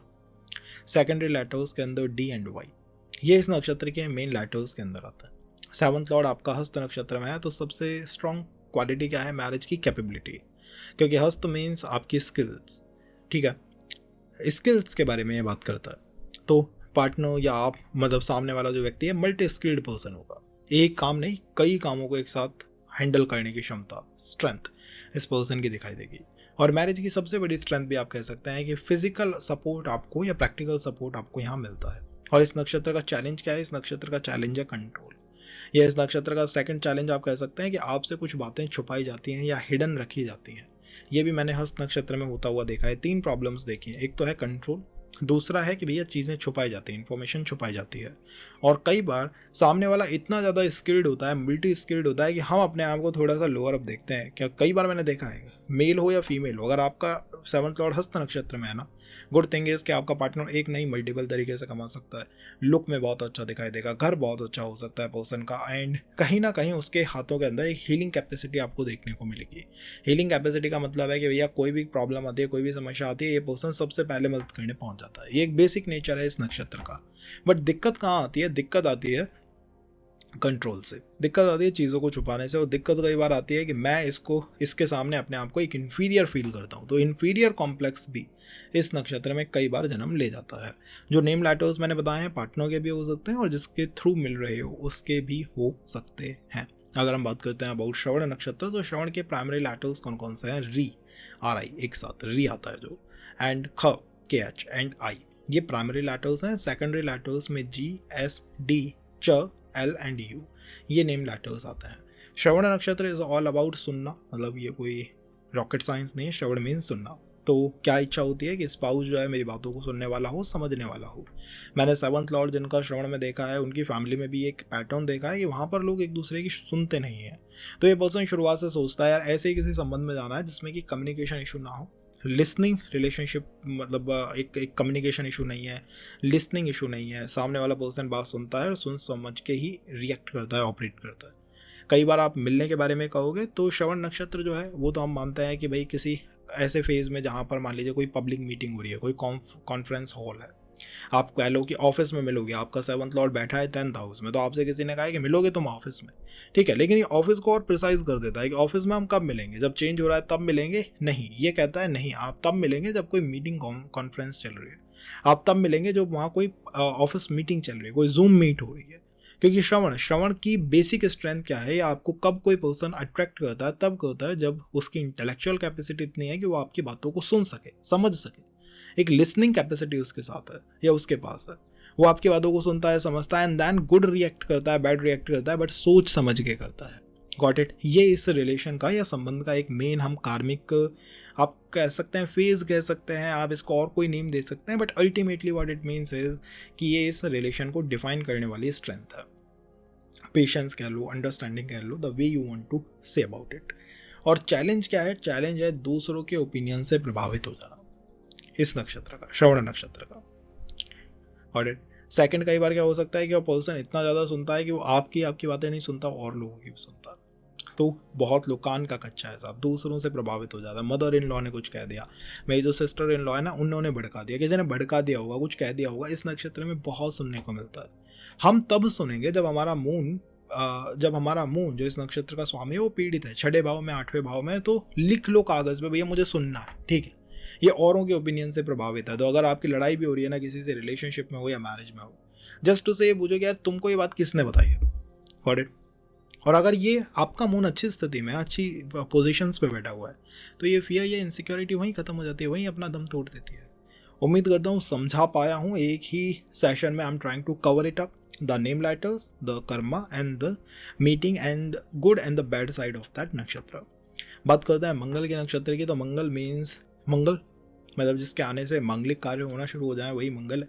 तो आप क्या बात करते हैं? आप बात करते हैं एनर्जी की, एक्टिविटी की, आप बात करते हैं एक्शन ओरिएंटेड पर्सन की। मीटिंग प्लेसेस में भी वही, कोई टेक्निकल फील्ड है, कोई इंजीनियरिंग फील्ड है, कोई स्पोर्ट्स की जगह मिल गए, जिम की जगह मिल गए, कॉम्पिटिटिव एग्जाम दे रहे थे तब मिल गए, या फिर कुछ ऐसी चीज़ें या ऐसी जगह जहाँ पर कॉम्पिटिटिव स्पिरिट, या फिर आप कह सकते हैं कि एक प्रोफेशनल एनवायरनमेंट में कोई कनेक्ट बन जाना, कोई संबंध बन जाना हो सकता है।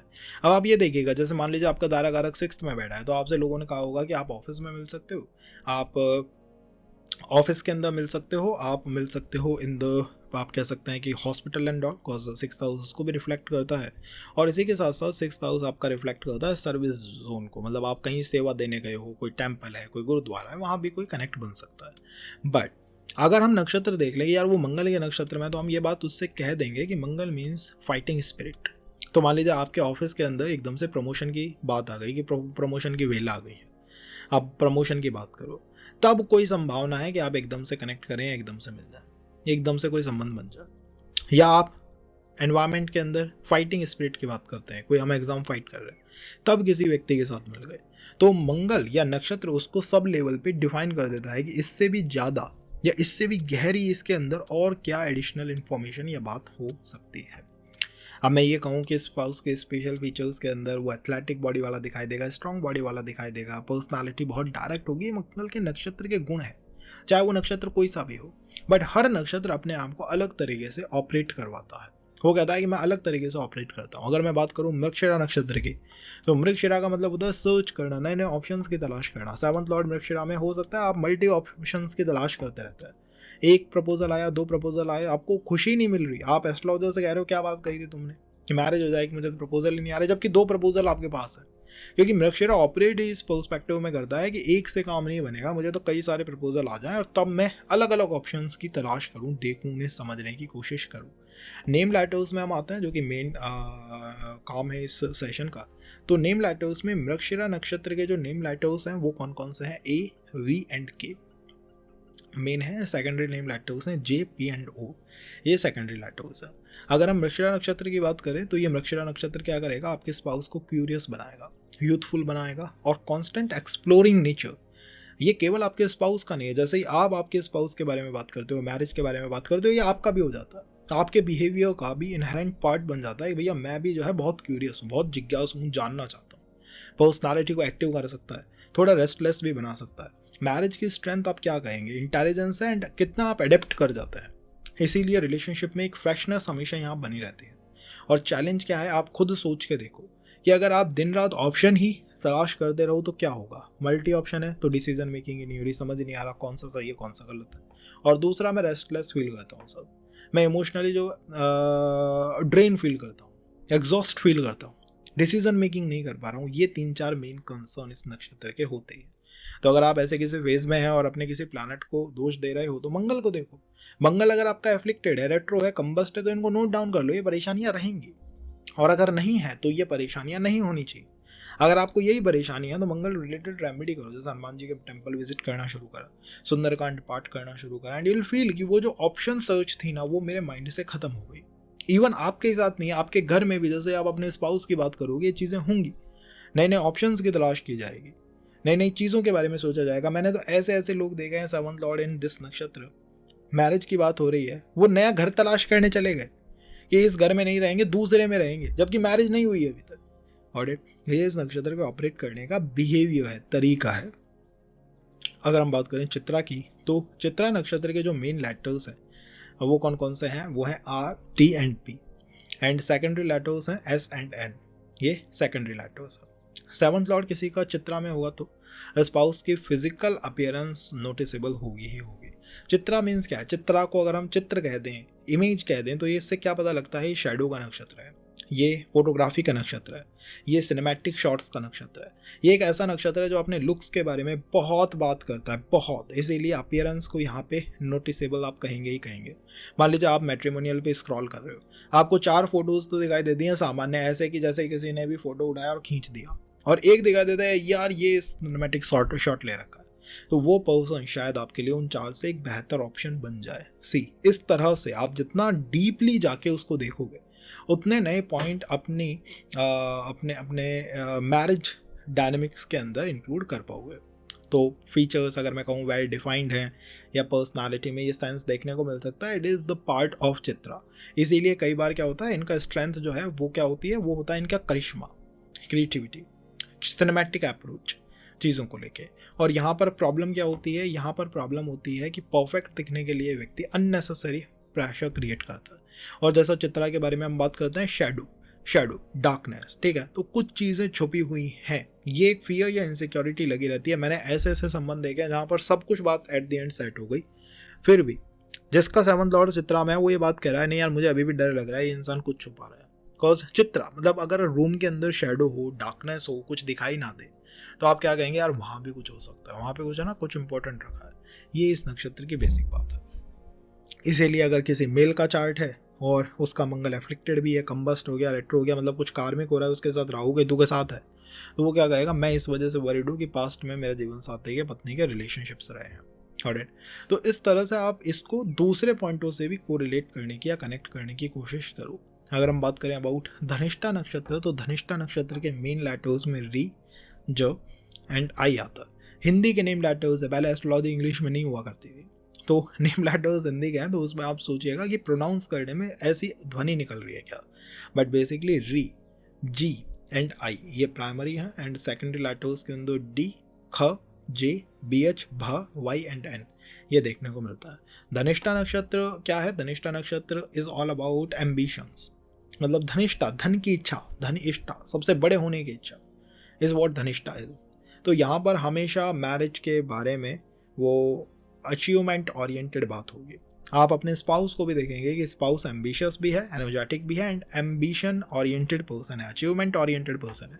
करियर और फाइनेंशियल सक्सेस इंपॉर्टेंट होगी। मैरिज की स्ट्रेंथ क्या है? मैरिज की strength is all about the strength, material productivity और एम्बिशंस, ये स्ट्रेंथ है।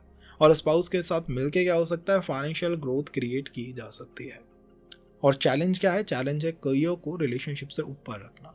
आप ये चीज़ें देखेंगे धनिष्ठा में कि यहाँ पर मैरिज में आई एंड मी का कॉन्सेप्ट ही नहीं है, मी एंड माई पार्टनर का कॉन्सेप्ट ही नहीं है। यहाँ क्या कॉन्सेप्ट है कि फैमिली की ग्रोथ होगी या नहीं होगी, नेम बढ़ेगा या नहीं बढ़ेगा, तुम्हारे फादर ने मुझे सपोर्ट नहीं किया, ऐसी चीज़ें। इसीलिए जो दहेज वाली बात होती है, वहाँ मैं आपसे यही कहूँगा, देखो मैं इसको एक सुरक्षा पर्सपेक्टिव से आपसे कह रहा हूँ। हो सकता है आपका मंगल बहुत अच्छा है कुंडली में, तो हो सकता है कि ये सारी चीज़ें आसानी से मिल जाएं और आपका पार्टनर इनके बारे में कहे भी ना। बट अगर आपका 7th लॉर्ड धनिष्ठा में है, तो मैरिज से पहले 3 बार सोचना, और इसी बारे में सोचना, इसी बात को देखना, इसी बात को सोचना कि कहीं ऐसा तो नहीं है कि सामने वाला पर्सन अगर 7th लॉर्ड राहु के नक्षत्र में है, तो राहु के नक्षत्र में या केतु के नक्षत्र में आप रिलेशनशिप को कन्वेंशनल नहीं कह सकते। कन्वेंशनल पैटर्न से बहुत अलग हो जाती हैं यहाँ पर बातें। यहाँ पर आप राहु की हर बात को इंक्लूड कर सकते हैं, चाहे वो फॉरेन कनेक्शंस हो, चाहे वो इंटरनेट के थ्रू मिलना हो, चाहे वो टेक्नोलॉजीज के थ्रू मिलना हो, सोशल मीडिया पे 2 लोगों का कनेक्ट कर जाना हो, अनकन्वेंशनल प्रोफेशन के बारे में हम बात करें, डिफरेंट कल्चर से व्यक्ति आता है, अनयूजुअल या डिफरेंट सोशल सर्कल जो है वहाँ से व्यक्ति आपकी लाइफ में प्रवेश करता है। ये हो सकता है। आजकल तो क्या है, व्हाट्सअप पे जैसे मैट्रिमोनियल है, उसी के साथ व्हाट्सअप पे भी लोगों के ग्रुप बने हुए हैं। तो लेट्स से आपका 7th लॉर्ड राहु के नक्षत्र में और बुध के साथ भी है, तो आप क्या कहेंगे कि हो सकता है कि हम जो है वो सोशल मीडिया के माध्यम से या फिर व्हाट्सअप के जो ग्रुप्स हैं जहाँ कम्युनिकेशन की बात आती है, बातचीत की बात आती है, पहले उसके माध्यम से आप किसी व्यक्ति के साथ मिल जाएं। तो ऐसी हर जगह व्यक्ति को ऑपरेट करना चाहिए। जितना आप इन पर ऑपरेट करेंगे उतना बेहतर चीज़ें रहेंगी। ठीक है। पर्सनालिटी के बारे में इंटेलिजेंट, एम्बिशियस, एक्सपेरिमेंटल, ये सारी चीज़ें राहु के बारे में बात करती हैं। और ultimately Rahu is all about expansion. तो एक्सपेंशन का मतलब है कि कुछ लोग होते हैं जो मैरिज को ऐसे देखते हैं बस यार ये काम है, हो जाए, और कुछ लोग हैं उसकी वजह से या उसके माध्यम से अपनी लाइफ को एक्सपेंड करना चाहता है। जैसे आप सोशल मीडिया कपल्स देखते हैं, भैया पहले अलग अलग काम करते थे या एक काम करता था दूसरा नहीं है, एक दूसरे के साथ आए एंड उनका जीवन जो है बूम कर गया, एक्सपेंड हो गया। एक्सपेंशन आता है इस नक्षत्र से। तो जितना ज़्यादा सेवंथ लॉर्ड राहु के नक्षत्र में होगा, राहु की जो भी चीज़ें हैं वो यहाँ इन्वॉल्व होने की कोशिश करेंगी। अब मान लो आपके राहु के साथ है बट राहु आपका सेकंड भाव में है, तो सेकंड भाव फाइनेंशियल बात करता है। तो मैरिज में आपसे एस्ट्रोलॉजर्स ने कहा होगा कि मैरिज से आपके जो परिवार है या फिर आपका पैसा, इन दोनों में से किसी पे कोई इम्पैक्ट आएगा। बट क्योंकि अब हमें पता है कि सेवंथ लॉर्ड राहु के नक्षत्र में है, ठीक है। और राहु किसके बारे में बात करता है? राहु बात करता है आपके फाइनेंशियल एक्सपेंशन की, आपके करियर एक्सपेंशन की, कि तुम एक करियर में ऑपरेट कर रहे हो ना, अभी छोटा करियर है, तुम्हारा एकदम से बड़ा हो जाएगा, ये बड़े स्केल पे ऑपरेट करना शुरू कर दोगे। ये बातें इस नक्षत्र से निकलती हैं। अब इस नक्षत्र का चैलेंज क्या है या प्रॉब्लम क्या है? प्रॉब्लम या चैलेंज आप कह सकते हैं कि यहाँ पर राहु की वो जो लेयर है ना, वो कन्फ्यूज़न भरी लेयर वो बनी रहती है। और अगर किसी का राहु एफ्लिक्शन में भी हो या उसको परेशान कर रहा हो, जैसे मान लीजिए आपको राहु और सूर्य एक साथ है, आपके पितृ दोष लगा रखा है, तो क्या होगा? संबंध हो गया, एंगेजमेंट हो गई, बट वो किसी कन्फ्यूजन की वजह से या किसी मिस कम्युनिकेशन की वजह से संबंध फेल कर गया। ये चीज़ें देखने को मिल गई। तो ये राहु का ऑपरेट करने का पॉजिटिव एंड नेगेटिव दोनों तरीके हमने देखे हैं। अब बात करते हैं नक्षत्र के नेम लेटर्स की, कार्मिक सिस्टम्स की, जो इस सेशन का एक मेन थीम है। अगर हम बात करें आद्रा नक्षत्र की, तो आद्रा नक्षत्र के मेन नेम लेटर्स में क्या हो सकता है? आद्रा नक्षत्र के नेम लेटर्स में वी, के एंड एच नेम लेटर हो सकते हैं। प्रोनाउंसिएशन पे ध्यान दीजिएगा। और सेकेंडरी लेटर्स के अंदर बी, एच, भ, च एंड टी ये हो सकता है। आद्रा नक्षत्र क्या है? आद्रा नक्षत्र है अनयूजुअल एंड एक्सपेक्टेड सर्कमस्टांसेस का, ठीक है। तो आद्रा नक्षत्र में अगर सेवंथ लॉर्ड है तो मीटिंग जो है बिल्कुल अनयूजुअल तरीके से आपको होते हुए दिखाई देती है। और मैं तो कई बार तो मानता हूँ कि आद्रा नक्षत्र इज ऑल अबाउट बड़े ट्रांसफॉर्मेशन, बड़े ट्रबल्स, बड़ी चैलेंजेस। तो कई बार क्या होता है कि मैरिज की उम्र हो गई है या अब मैरिज हो गई, इसको मैं कैसे देखूँ? आसान सा तरीका है, परिवार में देखो कि अभी कुछ अनएक्सपेक्टेड तो नहीं हुआ, अभी एकदम से कोई बड़ा झटका, बड़ा शॉक तो नहीं लगा, अभी कुछ शॉकिंग न्यूज़ तो नहीं आई है, कुछ ऐसा तो नहीं हुआ है कि एकदम से बिल्कुल अनएक्सपेक्टेड था, ये कैसे हो गया? जैसे कि प्रमोशन हो गया एकदम से। जैसे कि मान लीजिए आप तैयारी कर रहे थे गवर्नमेंट जॉब की, नहीं हो रहा था, एकदम से हो गया। मान लीजिए आप फॉरेन में थे, पीआर की आप कोशिश कर रहे थे, नहीं हो रहा था अब तक, बट एकदम से हो गया। तो वो ही समय है एक्टिवेशन का कि अब कुछ संभावनाएं संबंध की बनेंगी। क्योंकि मैरिज के आसपास be it prior be it later, but कुछ बड़े एक्सपीरियंस होने की संभावना इस नक्षत्र में हमेशा होती है। अब उन्हीं बातों को मैं रिपीट करूँ कि भाई राहु का नक्षत्र है तो राहु के नक्षत्र में मीटिंग प्लेसेस वो हो सकते हैं। बट आद्रा में क्या होता है? आद्रा में होता है रिसर्च ओरिएंटेड, आद्रा में होता है क्राइसिस ओरिएंटेड, अनकन्वेंशनल एनवायरनमेंट। तो जब कोई क्राइसिस हो रहा है, किसी प्रॉब्लम में हम हैं, उससे बाहर निकलने की कोशिश कर रहे हैं, वहाँ पर जैसे मान लीजिए आपके एकदम से ऑफिस में ले ऑफ हो गया, आपको दिखाई देगा यार अभी हम 5 महीने या 5 साल पहले से इस ऑफिस में हैं, कोई रिलेशनशिप नहीं बना, लेकिन जैसे ही ले ऑफ की बात आई कोई रिलेशन बन गया। तो क्राइसिस मैनेजमेंट में या क्राइसिस सिचुएशन में आप अपने पार्टनर के साथ ज़्यादा कोरिलेट कर पाते हैं, कनेक्ट कर पाते हैं। और ओवरऑल स्पाउस इंटेलिजेंट हो, एनालिटिकल हो, इंटेंस नेचर का हो, ये सब आपको यहाँ देखने को मिलेगा। अल्टीमेटली मैरिज का मतलब है ट्रांसफॉर्मेशन, एक बैड फेज से एक अच्छे फेज में जाना। मैरिज के आसपास बहुत ट्रांसफॉर्मेशंस होते हुए दिखाई देंगे। एंड मैं मानता हूँ कि आपका स्पाउस आपको क्राइसिस मैनेज करने में बहुत मदद करने वाला है। और चैलेंज क्या है? चैलेंज भी यही है, इमोशनल टर्बुलेंस। जैसे कोई तूफान आता है, चक्रवात आता है, तो ऐसा लगता है ना कि सब कुछ उड़ जाएगा, वैसे ही आद्रा है। जैसे ही आप अपने घर में मैरिज की बात करोगे या आपसे कोई मैरिज की बात करेगा, ऐसा लगेगा कि घर में तूफान आ गया, झंझावात आ गया, चक्रवात आ गया, क्या बात कर दी, ऐसी बात कैसे कर दी, ये सारी चीज़ें हो सकती हैं। बात करते हैं about Swati. Swati means so अति, मतलब अच्छी चीज़ की अति होना, किसी चीज़ का बहुत एक्सट्रीम में हो जाना।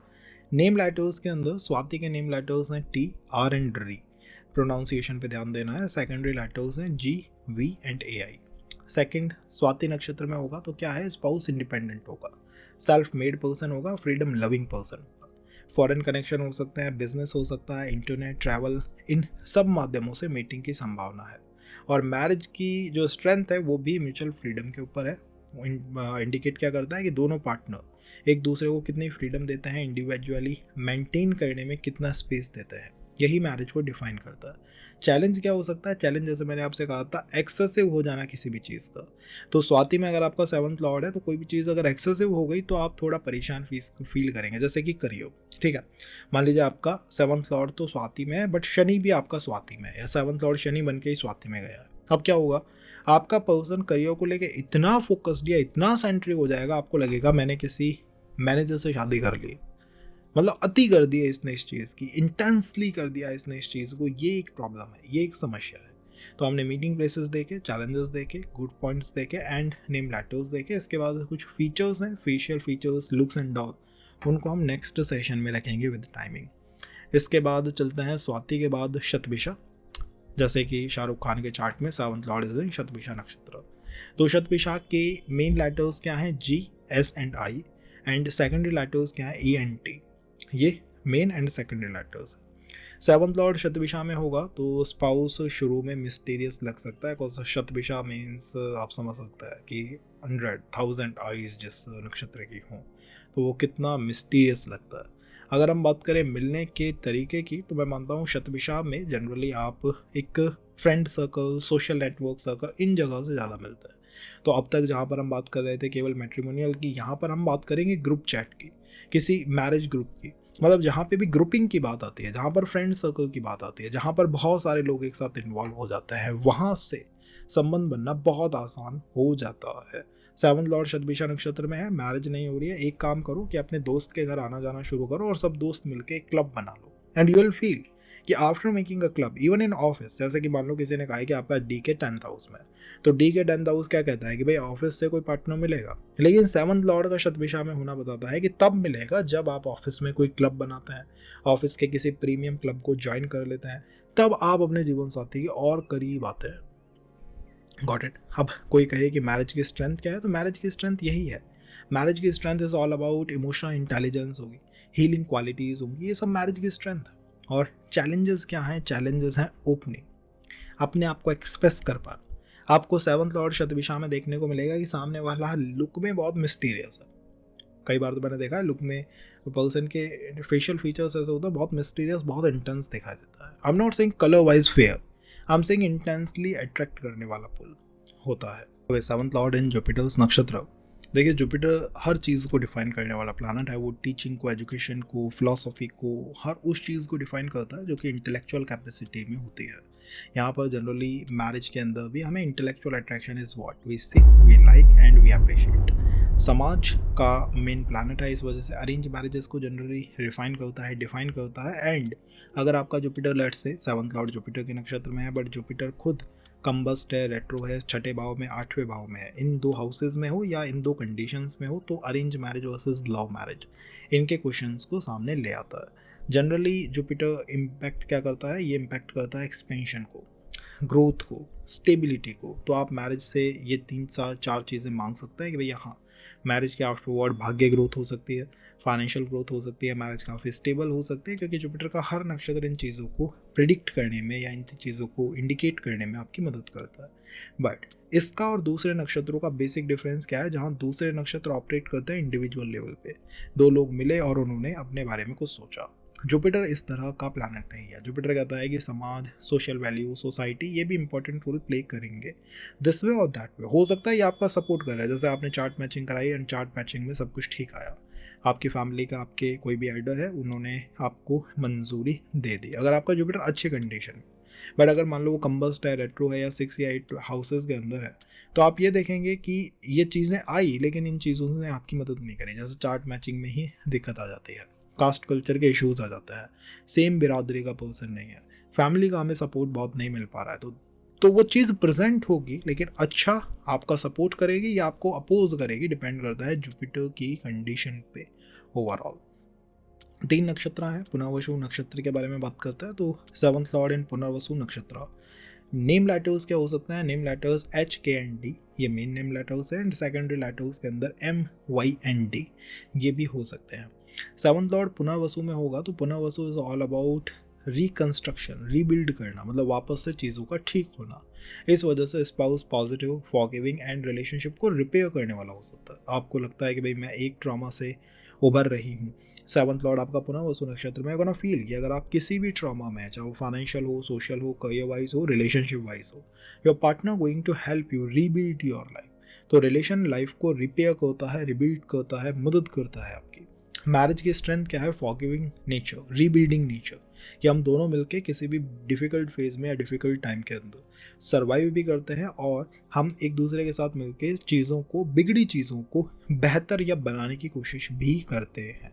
बट ये कंफर्म है कि मैरिज के आसपास या मैरिज से पहले कोई बड़ा अनएक्सपेक्टेड इवेंट देखने को मिल सकता है, जैसे घर चेंज हो गया एकदम से, ऑफिस चेंज हो गया एकदम से, मतलब कुछ ना कुछ टूट रहा है, कुछ बिखर रहा है, और आपका पार्टनर उस बिखरने वाली चीज़ को ही संजोने में या उसको बेहतर करने में आपकी मदद कर रहा है।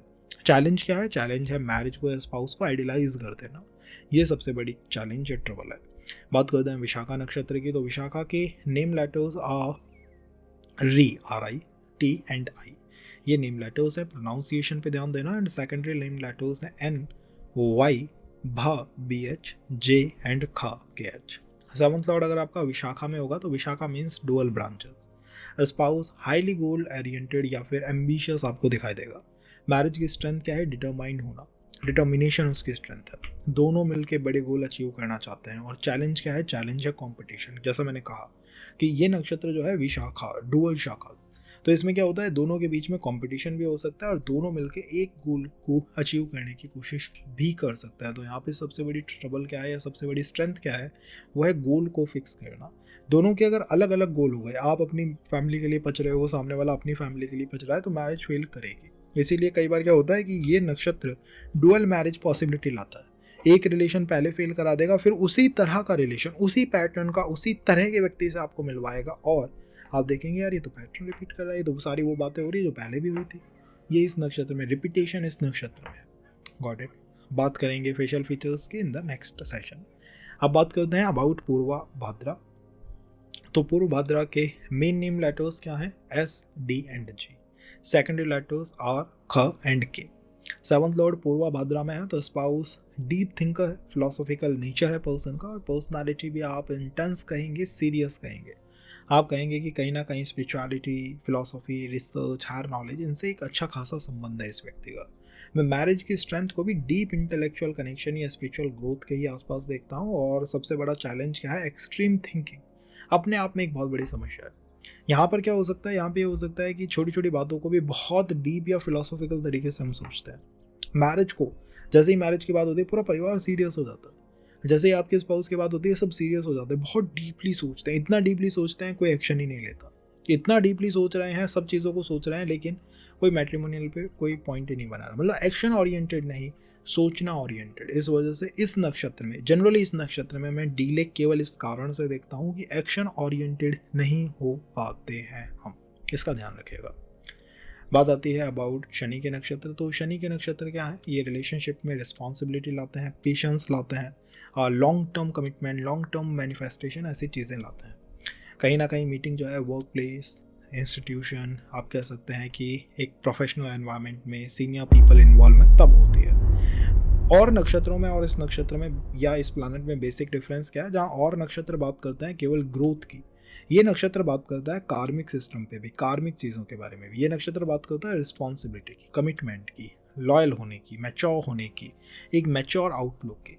ये नक्षत्र ये नहीं कहता है कि मैरिज के बाद हम दोनों के प्लानट मिलेंगे और बूम लाइफ बूस्ट हो जाएगी। नहीं, ये नक्षत्र बात करता है, मैच्योर तरीके से समझना चाहता है। ये कहता है कि नहीं, कर्म सब कुछ होता है, अगर हम दोनों मिलकर राइट कर्मास करेंगे तो चीज़ें बेहतर हो जाएंगी, अच्छे हो जाएंगे। तो दूसरे के बिहेवियर को, उसके कार्मिक पैटर्न को, उसके एक्शन पैटर्न्स को, इन सब चीज़ों को समझने की इच्छा इस नक्षत्र में होगी। जनरली शनि के नक्षत्रों में हमें डीले देखने को मिलता है कि धीरे धीरे रिलेशन जो है मैरिज की तरफ बढ़ रहा है, या फिर देखने को मिलता है कि बॉडी सामने वाले पर्सन की जो लीन है या काफ़ी स्ट्रक्चर्ड है, पर्सनालिटी में भी एक सीरियसनेस आपको दिखाई देगी। ऐसा लगेगा कि अगर ये व्यक्ति बहुत प्रेम से भी बात करता है ना, तो भी इसके एक्सप्रेशन वो ड्रामेटिक एक्सप्रेशन, सिनेमैटिक एक्सप्रेशन या रोमांटिक एक्सप्रेशन नहीं हो पाते हैं। बट अच्छी बात क्या है इस नक्षत्र की, इस नक्षत्र के अंदर है डीले हो सकता है बट डिनाइल नहीं है, तो इसमें सिक्योरिटी रहती है। और दूसरा, इसके कुछ नक्षत्र तो ऐसे हैं जिनको आप सुनते होंगे कि आज जो है रवि पुष्य योग बन रहा है, गुरु पुष्य योग बन रहा है। तो पुष्य नक्षत्र, अनुराधा नक्षत्र, उत्तरा भाद्रा, मतलब इस नक्षत्र के बारे में सोचिए कि ये इतनी अच्छी अच्छी चीज़ें भी आपकी लाइफ में कर सकता है। अगर हम बात करें अबाउट नेम लेटर्स, तो पुष्य के नेम लेटर्स हैं D, H and U. Pushya के नेम लेटर्स हैं D, H and U. Secondary letters हैं N, S and E. Seventh lord अगर आपका पुष्य में है तो spouse responsible, protective and security oriented person होगा। पुष्य नक्षत्र इस तरह ऑपरेट करता है। मैरिज की स्ट्रेंथ हम कह सकते हैं कि डिपेंडेबिलिटी है, स्टेबिलिटी है, दूसरे पे विश्वास करना है। स्पाउस रिलेशनशिप को सिक्योर बनाने की कोशिश करेगा, लेकिन कई बार ये जो सिक्योर बनाने की बात है, इससे हो सकता है आपको ऐसा लगे कि मैं किसी मतलब एक पत्नी को पति पत्नी के साथ नहीं रहा, पत्नी के साथ पति के साथ नहीं रह रही, हम जो है वो किसी एक ड्यूटी बेस्ड काम का पार्ट बन चुके हैं। मतलब थोड़ा उसको समझने की कोशिश करिएगा। मैं उसको राइट वे स्ट्रक्चर नहीं कर पाया हूँ, बट आप उसको समझने की कोशिश करिएगा कि यहाँ पर ड्यूटी जो है, रिस्पॉन्सिबिलिटी जो है वो इतनी ज़्यादा हो जाती है, चाहे वो घर की हो, परिवार की हो, काम एंड ऑल हो, कि हम सोचते हैं कि यार संबंध करा है, मैरिज करिए, क्या कर लिया। और फेशियल फीचर एंड ऑल, इनके बारे में बात करेंगे but in the next session. Anuradha नक्षत्र जो है उसके नेम लेटर्स हैं एन और री एंड आई। सेकेंडरी लेटर्स हो सकते हैं टी हो सकता है, आर हो सकता है, पी हो सकता है, एम हो सकता है, L and I name letters हो सकते हैं। ध्यान रखिएगा कि इसके साथ और नेम लेटर्स भी हो सकते हैं डिपेंडिंग ऑन जो हमने टेक्निक यूज़ करी है, शुरुआत में यूज़ करी है, तो उसको एक बार चेक कर लो। और भी चीज़ों को लेके हम अलग सेशंस बनाएंगे, तो उसके लिए कनेक्टेड रहो। सेवंथ लॉर्ड अगर किसी का अनुराधा नक्षत्र में है तो फ्रेंडशिप रिलेशनशिप का एक बहुत इंपॉर्टेंट पहलू है। मैरिज की स्ट्रेंथ क्या है? मैरिज की स्ट्रेंथ है लॉयल्टी एंड फ्रेंडशिप। और चैलेंज क्या है? चैलेंज भी यही है, इमोशनली अपने आप को एक्सप्रेस नहीं कर पाते हैं। ठीक है, अपने आप का एक्सप्रेशन नहीं है, इमोशनली एक्सप्रेशन नहीं है। अब अगर आपका शनि रेट्रोग्रेड हो गया तो ये एक्सप्रेशन और दब जाएगा। आप फील करेंगे कि मैं फील तो बहुत कुछ करता हूँ बट कह नहीं पाता, इमोशनली अपने आप को एक्सप्रेस नहीं कर पाता मैरिज के मैटर में। अब ये प्री मैरिज भी हो सकता है। आपका सेवंथ लॉर्ड है अनुराधा नक्षत्र में, तो आपके घर वाले आपसे पूछते हैं भैया कैसा व्यक्ति चाहिए तुम्हें? Not able to express myself, मैं कर ही नहीं पा रहा हूँ अपने आप को express. The nature of this नक्षत्र। इसके बाद आता है उत्तराभाद्रा। तो उत्तराभाद्रा के नेम लेटर्स प्राइमरी हैं एस, डी एंड च, सी एच। सेकेंडरी लेटर्स हैं जे एंड पी। ये नेम लेटर्स इसको डिफाइन करते हैं। इसके साथ और भी है डिपेंडिंग ऑन कि नक्षत्र किस नक्षत्र के साथ ट्राइन का संबंध बना रहा है। सेवंथ लॉर्ड अगर किसी का उत्तराभाद्रा में होगा तो स्पाउस आपको mature, deep and emotionally sustainable दिखाई देगा। रिलेशनशिप भी आपको लगेगी कि भैया समय लेती है डेवलप होने में, लेकिन एक बार जब स्टैब्लिश हो जाती है तो बहुत स्टेबल हो जाती है। ठीक है, चैलेंज क्या है? चैलेंज है इस नक्षत्र का अननेसेसरीली सीरियस हो जाना। ठीक है, ये इस नक्षत्र का सबसे बड़ा चैलेंज है, सबसे बड़ी प्रॉब्लम है, सबसे बड़ी दिक्कत है। और जनरली आप इस नक्षत्र में तभी किसी संबंध को मैनिफेस्ट कर सकते हो या उसकी तरफ जा सकते हो जब मैरिज को आप बहुत सीरियस पॉइंट ऑफ व्यू से या पर्सपेक्टिव से लेते हो। तो मैंने जनरली जब सेवंथ लॉर्ड इस नक्षत्र में हूँ तो लोगों का अर्ली संबंध नहीं देखा है। अर्ली केवल तब देखा है जब फैमिली में कोई ऐसी स्थिति बन गई है कि भैया आप करना ही पड़ेगा। अदरवाइज क्या है, ये लोग जब तक वो सीरियस नहीं हो जाएंगे ना कि भाई हर तरफ से सीरियस हो गए हैं कि ऑप्शन अब खत्म होने वाले हैं, सब कुछ ऐसा होने वाला है, या लोग इनको दिन रात कहते रहते हैं, तब जाके मैरिज के बारे में सोचना। पार्ट ऑफ दिस नक्षत्र कहाँ मिल सकते हो? शनि के हर प्लेस पे मिल सकते हो, बट अप्रोच तब बनेगी जब आप बहुत सीरियस है। अगर आप सीरियस नहीं है, उसको फन टाइप ले रहे हो, इट विल नॉट वर्क। पर जब बात आती है फन की तो बात आती है बुद्ध की। तो बुद्ध के नक्षत्र में होगा तो रिलेशनशिप में कम्युनिकेशन रिलेशनशिप का सबसे इंपॉर्टेंट फैक्टर है। आप बुद्ध को डिफाइन करेंगे एजुकेशन से, बिजनेस से, नेटवर्किंग से, राइटिंग से, मीडिया मैनेजमेंट से, ट्रैवल से, कॉमर्स से, इंटेलेक्चुअल इंटरेक्शन के थ्रू। इन सब तरीकों से, सब वेज से, अप्रोचेस से आप रिलेशनशिप को डिफाइन करते हैं। ठीक है, स्पाउस के अंदर बुद्ध का हर एलिमेंट हो सकता है। जैसे इंटेलिजेंट है, कम्युनिकेशन बहुत अच्छा है, ऑब्जर्वेंट है, एडेप्टेबल है, बदल जाता है सिचुएशन के अनुसार, स्किल ओरिएंटेड पर्सन है। अगर एक डिग्री ले रखी है तो उसके साथ और कुछ भी कर रखा है। मल्टी स्किल अप्रोच है इस पर्सन की, मल्टी करियर अप्रोच है इस पर्सन की। एक काम नहीं करूँगा, बहुत सारे काम करूँगा, ये अप्रोचेस ये नक्षत्र रखता है।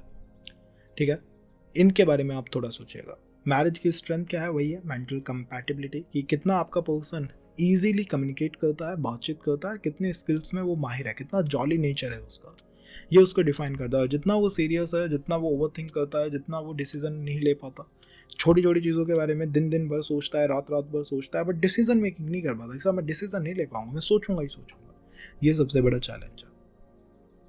Got it. अब बात करते हैं इसके हर नक्षत्र की, चाहे वो आश्लेषा हो, ज्येष्ठा हो या रेवती हो। तो अगर हम आश्लेषा नक्षत्र को देखें तो आश्लेषा के नेम लेटर्स हैं अ, ए, बड़ा अ, आ, ऐसे नेम लेटर्स, मतलब ए डिफाइंड। डी नेम लेटर इसका है एंड यू नेम लेटर इसका है। सेकेंडरी लेटर्स के अंदर M, T, R, P and G, ये नेम लेटर्स हो सकते हैं। सेवंथ लॉर्ड अगर किसी का आश्लेषा नक्षत्र में होगा तो आपको स्पाउस जो है आपका इंटेलिजेंट, फिर साइकोलॉजिकली बहुत डीप, बहुत इंटेंस और माइंड गेम्स खेलने वाला भी देखने को मिल सकता है। Because Ashlesha is like a grip, कि आपका जीवन साथी आपको ग्रिप में रखना चाहता है, कंट्रोल में रखना चाहता है। मैरिज की स्ट्रेंथ भी क्या है, साइकोलॉजिकल अंडरस्टैंडिंग है। अगर कम्युनिकेट भी नहीं कर रहे हैं, बातचीत भी नहीं कर रहे हैं, तो टेलीपैथी चल रही है, दूसरे के पैटर्न समझ पा रहे हैं, उसका बिहेवियर समझ पा रहे हैं, उसके माइंड गेम्स को समझ पा रहे हो, तो बहुत आसान है। और मान लो आप अगर सामने वाले के माइंड गेम से नहीं समझ पा रहे, आप अपने ही ओवर एनालिसिस में लगे रहते हो, आप यही सोचते हो कि यार बात नहीं कर रहा, शायद मुझको भूल गया है, मेरे बारे में सोच नहीं रहा है, तो बहुत गलत है। क्योंकि इस नक्षत्र की बेसिक हैबिट क्या है, बेसिक आदत क्या है कि your partner is playing some mind games with you. If you are okay कि मैं उसको समझ पा रहा हूँ तो रिलेशन सस्टेन करेगा, नहीं समझ पा रहे हो तो relation going to fail for sure. Jyeshtha नक्षत्र क्या है, ज्येष्ठा, और ये फैमिली में भी हो सकता है, जो आपके संबंधों को देख रहा है वो भी हो सकता है। घर में भी ऐसे व्यक्ति की तलाश करो जो कि थोड़ा माइंड गेम्स खेलता है, साइकोलॉजिकली बहुत डीप थिंकिंग है जिसकी, ठीक है, दूसरे की साइकोलॉजी को समझता है। ऐसे लोग आपको जल्दी आपके जीवन साथी के साथ कनेक्ट करवा देंगे या अलाइन करवा देंगे। बात करते हैं अबाउट ज्येष्ठा। तो ज्येष्ठा के मेन लेटर्स हैं N, Y and re, N, Y and re. And secondary letters के अंदर क्या क्या आते हैं, सेकेंडरी लेटर्स के अंदर देयर इज च, सी एच, च। सेवंथ लॉर्ड अगर किसी का ज्येष्ठा में होगा तो ज्येष्ठा मीन्स सबसे बड़ा होना, तो स्पाउस को mature, experienced and responsible person बनाएगा। जहाँ पर आश्लेषा जो है वो एक फन लविंग है, माइंड गेम्स खेलता है, ज्येष्ठा ऐसा नहीं है। ज्येष्ठा क्या करता है, इसकी रिस्पेक्ट दिखाई देती है, अथॉरिटी दिखाई देती है, हर चीज़ के अंदर ये कहता है कि हाँ मेरा एक्सपीरियंस है, मैं जानता हूँ, मेरी समझ है, मैं इस चीज़ के बारे में भी जानता हूँ, मतलब हर चीज़ के बारे में मुझे नॉलेज है। ये इस नक्षत्र की बेसिक एबिलिटी है, बेसिक आदत है। मैरिज की स्ट्रेंथ भी आप कह सकते हैं कि मैच्योरिटी और क्राइसिस हैंडलिंग है। आपका स्पाउस बैड समय में, बैड टाइमिंग्स में कितने प्रैक्टिकल और अच्छे डिसीजन ले पाता है, इस पर सब कुछ डिफाइन करता है, रिफाइन करता है, इम्पैक्ट करता है। और सबसे बड़ी समस्या क्या है, सबसे बड़ी समस्या है कि हमेशा अपने आप को बड़ा दिखाना, इक्वालिटी मेंटेन करना मुश्किल हो जाता है। सेवंथ लॉर्ड ज्येष्ठा में है और अगर आपका बुध एफ्लिक्टेड है, कंबस्ट है, रेट्रो है, तो कागज़ पे लिख लो कि आप अपने जीवन साथी के साथ ईगो बैटल्स में मत आओ। क्योंकि नो मैटर आपको करियर में कितना अच्छा कर रहे हो, इनकम में कितना अच्छा कर रहे हो, बट इक्वालिटी मेंटेन करना उस पर्सन के साथ थोड़ा मुश्किल है बाय नेचर। बात करते हैं अबाउट रेवती। तो रेवती नक्षत्र जो है उसकी 3 साउंड आती हैं, च, D and I, C H, D and I. And secondary letters के अंदर रेवती रिफाइन करता है टी को, भा को एंड ए को। सेवंथ लॉर्ड अगर किसी का रेवती में होगा तो स्पाउस आपको gentle, adaptable and understanding nature का दिखाई देगा। Travel, communication, education, distant connection, इन सबसे मीटिंग प्लेस हो सकता है, मीटिंग हो सकती है। पर्सनालिटी जनरली मैंने रेवती की बहुत सॉफ्ट देखी है, शिव जी के डमरू को रिफाइन करता है, कोई नई शुरुआत को डिफाइन करता है, कुछ मैरिज के आसपास या मैरिज के बाद नई शुरुआत हो सकती है। इवन मैरिज की टाइमिंग के आसपास आपको दिखाई देगा कि आपने अभी कुछ नई शुरुआत करी है, नया कोई जॉब ज्वाइन करी है, सिटी चेंज करा है, घर परचेज करा है, something like that happened and you got interested in marriage thing, उसमें आपका इंटरेस्ट जो है वो आ गया, ठीक है। और चैलेंज क्या है, चैलेंज है ओवर एडजस्टमेंट। कई बार क्या होता है, रेवती नक्षत्र में अपने आप को ओवर एडजस्ट करना पड़ता है। जैसे एक बीज है, बीज को ओवर एडजस्ट करना पड़ता है ग्रो करने के लिए। तो आपको लगता है कि यार मैं शायद इस पर्सन के पीछे भाग रहा हूँ या भाग रही हूँ, मैं मैरिज के पीछे भाग रहा हूँ और मुझे इसकी वजह से ओवर एडजस्ट करना पड़ रहा है, इसलिए अपनी बाउंड्रीज को नहीं समझ पाना। कई बार ये सोचना कि मैं बहुत कॉम्प्रोमाइज़ कर रहा हूँ, इस नक्षत्र की मुझे बेसिकली कुछ नेगेटिव हैबिट्स दिखाई देती हैं, कुछ चैलेंजेस दिखाई देते हैं। या फिर आपकी फैमिली में आपसे कोई ऐसा कहे कि यार देखो, कब कहा जाएगा आपसे मैरिज के बारे में, तभी कहा जाएगा जब ये रेवती जैसा कोई बिहेवियर बने कि आपकी फैमिली आपसे कह रही है कि नहीं यार तुमको जो है अगर ग्रो करना है तो किसी के साथ जाना पड़ेगा, रहना पड़ेगा, मैरिज करनी पड़ेगी, संबंध बनाने पड़ेंगे। कई बार हमें ये ऑफिस में भी दिखाई देता है, आपके रिलेशन को लोग शक की नज़रों से देख सकते हैं, उनको ऐसा लग सकता है कि यार ये व्यक्ति है ना कुछ ग्रो करना चाहता है, इस वजह से ये अनएथिकल तरीके अपना रहा है। ये रेवती नक्षत्र में होता है, तो इसका हमें ध्यान रखना है। आज हमने इन 4-5 चीज़ों को कवर करा है, नेक्स्ट सेशन में कुछ और चीज़ें कवर करेंगे, तो उसके लिए आप कनेक्ट बनाए रखिएगा। कोई नई बात हो तो बताइएगा, और कोई और तरीका हो सकता है आपको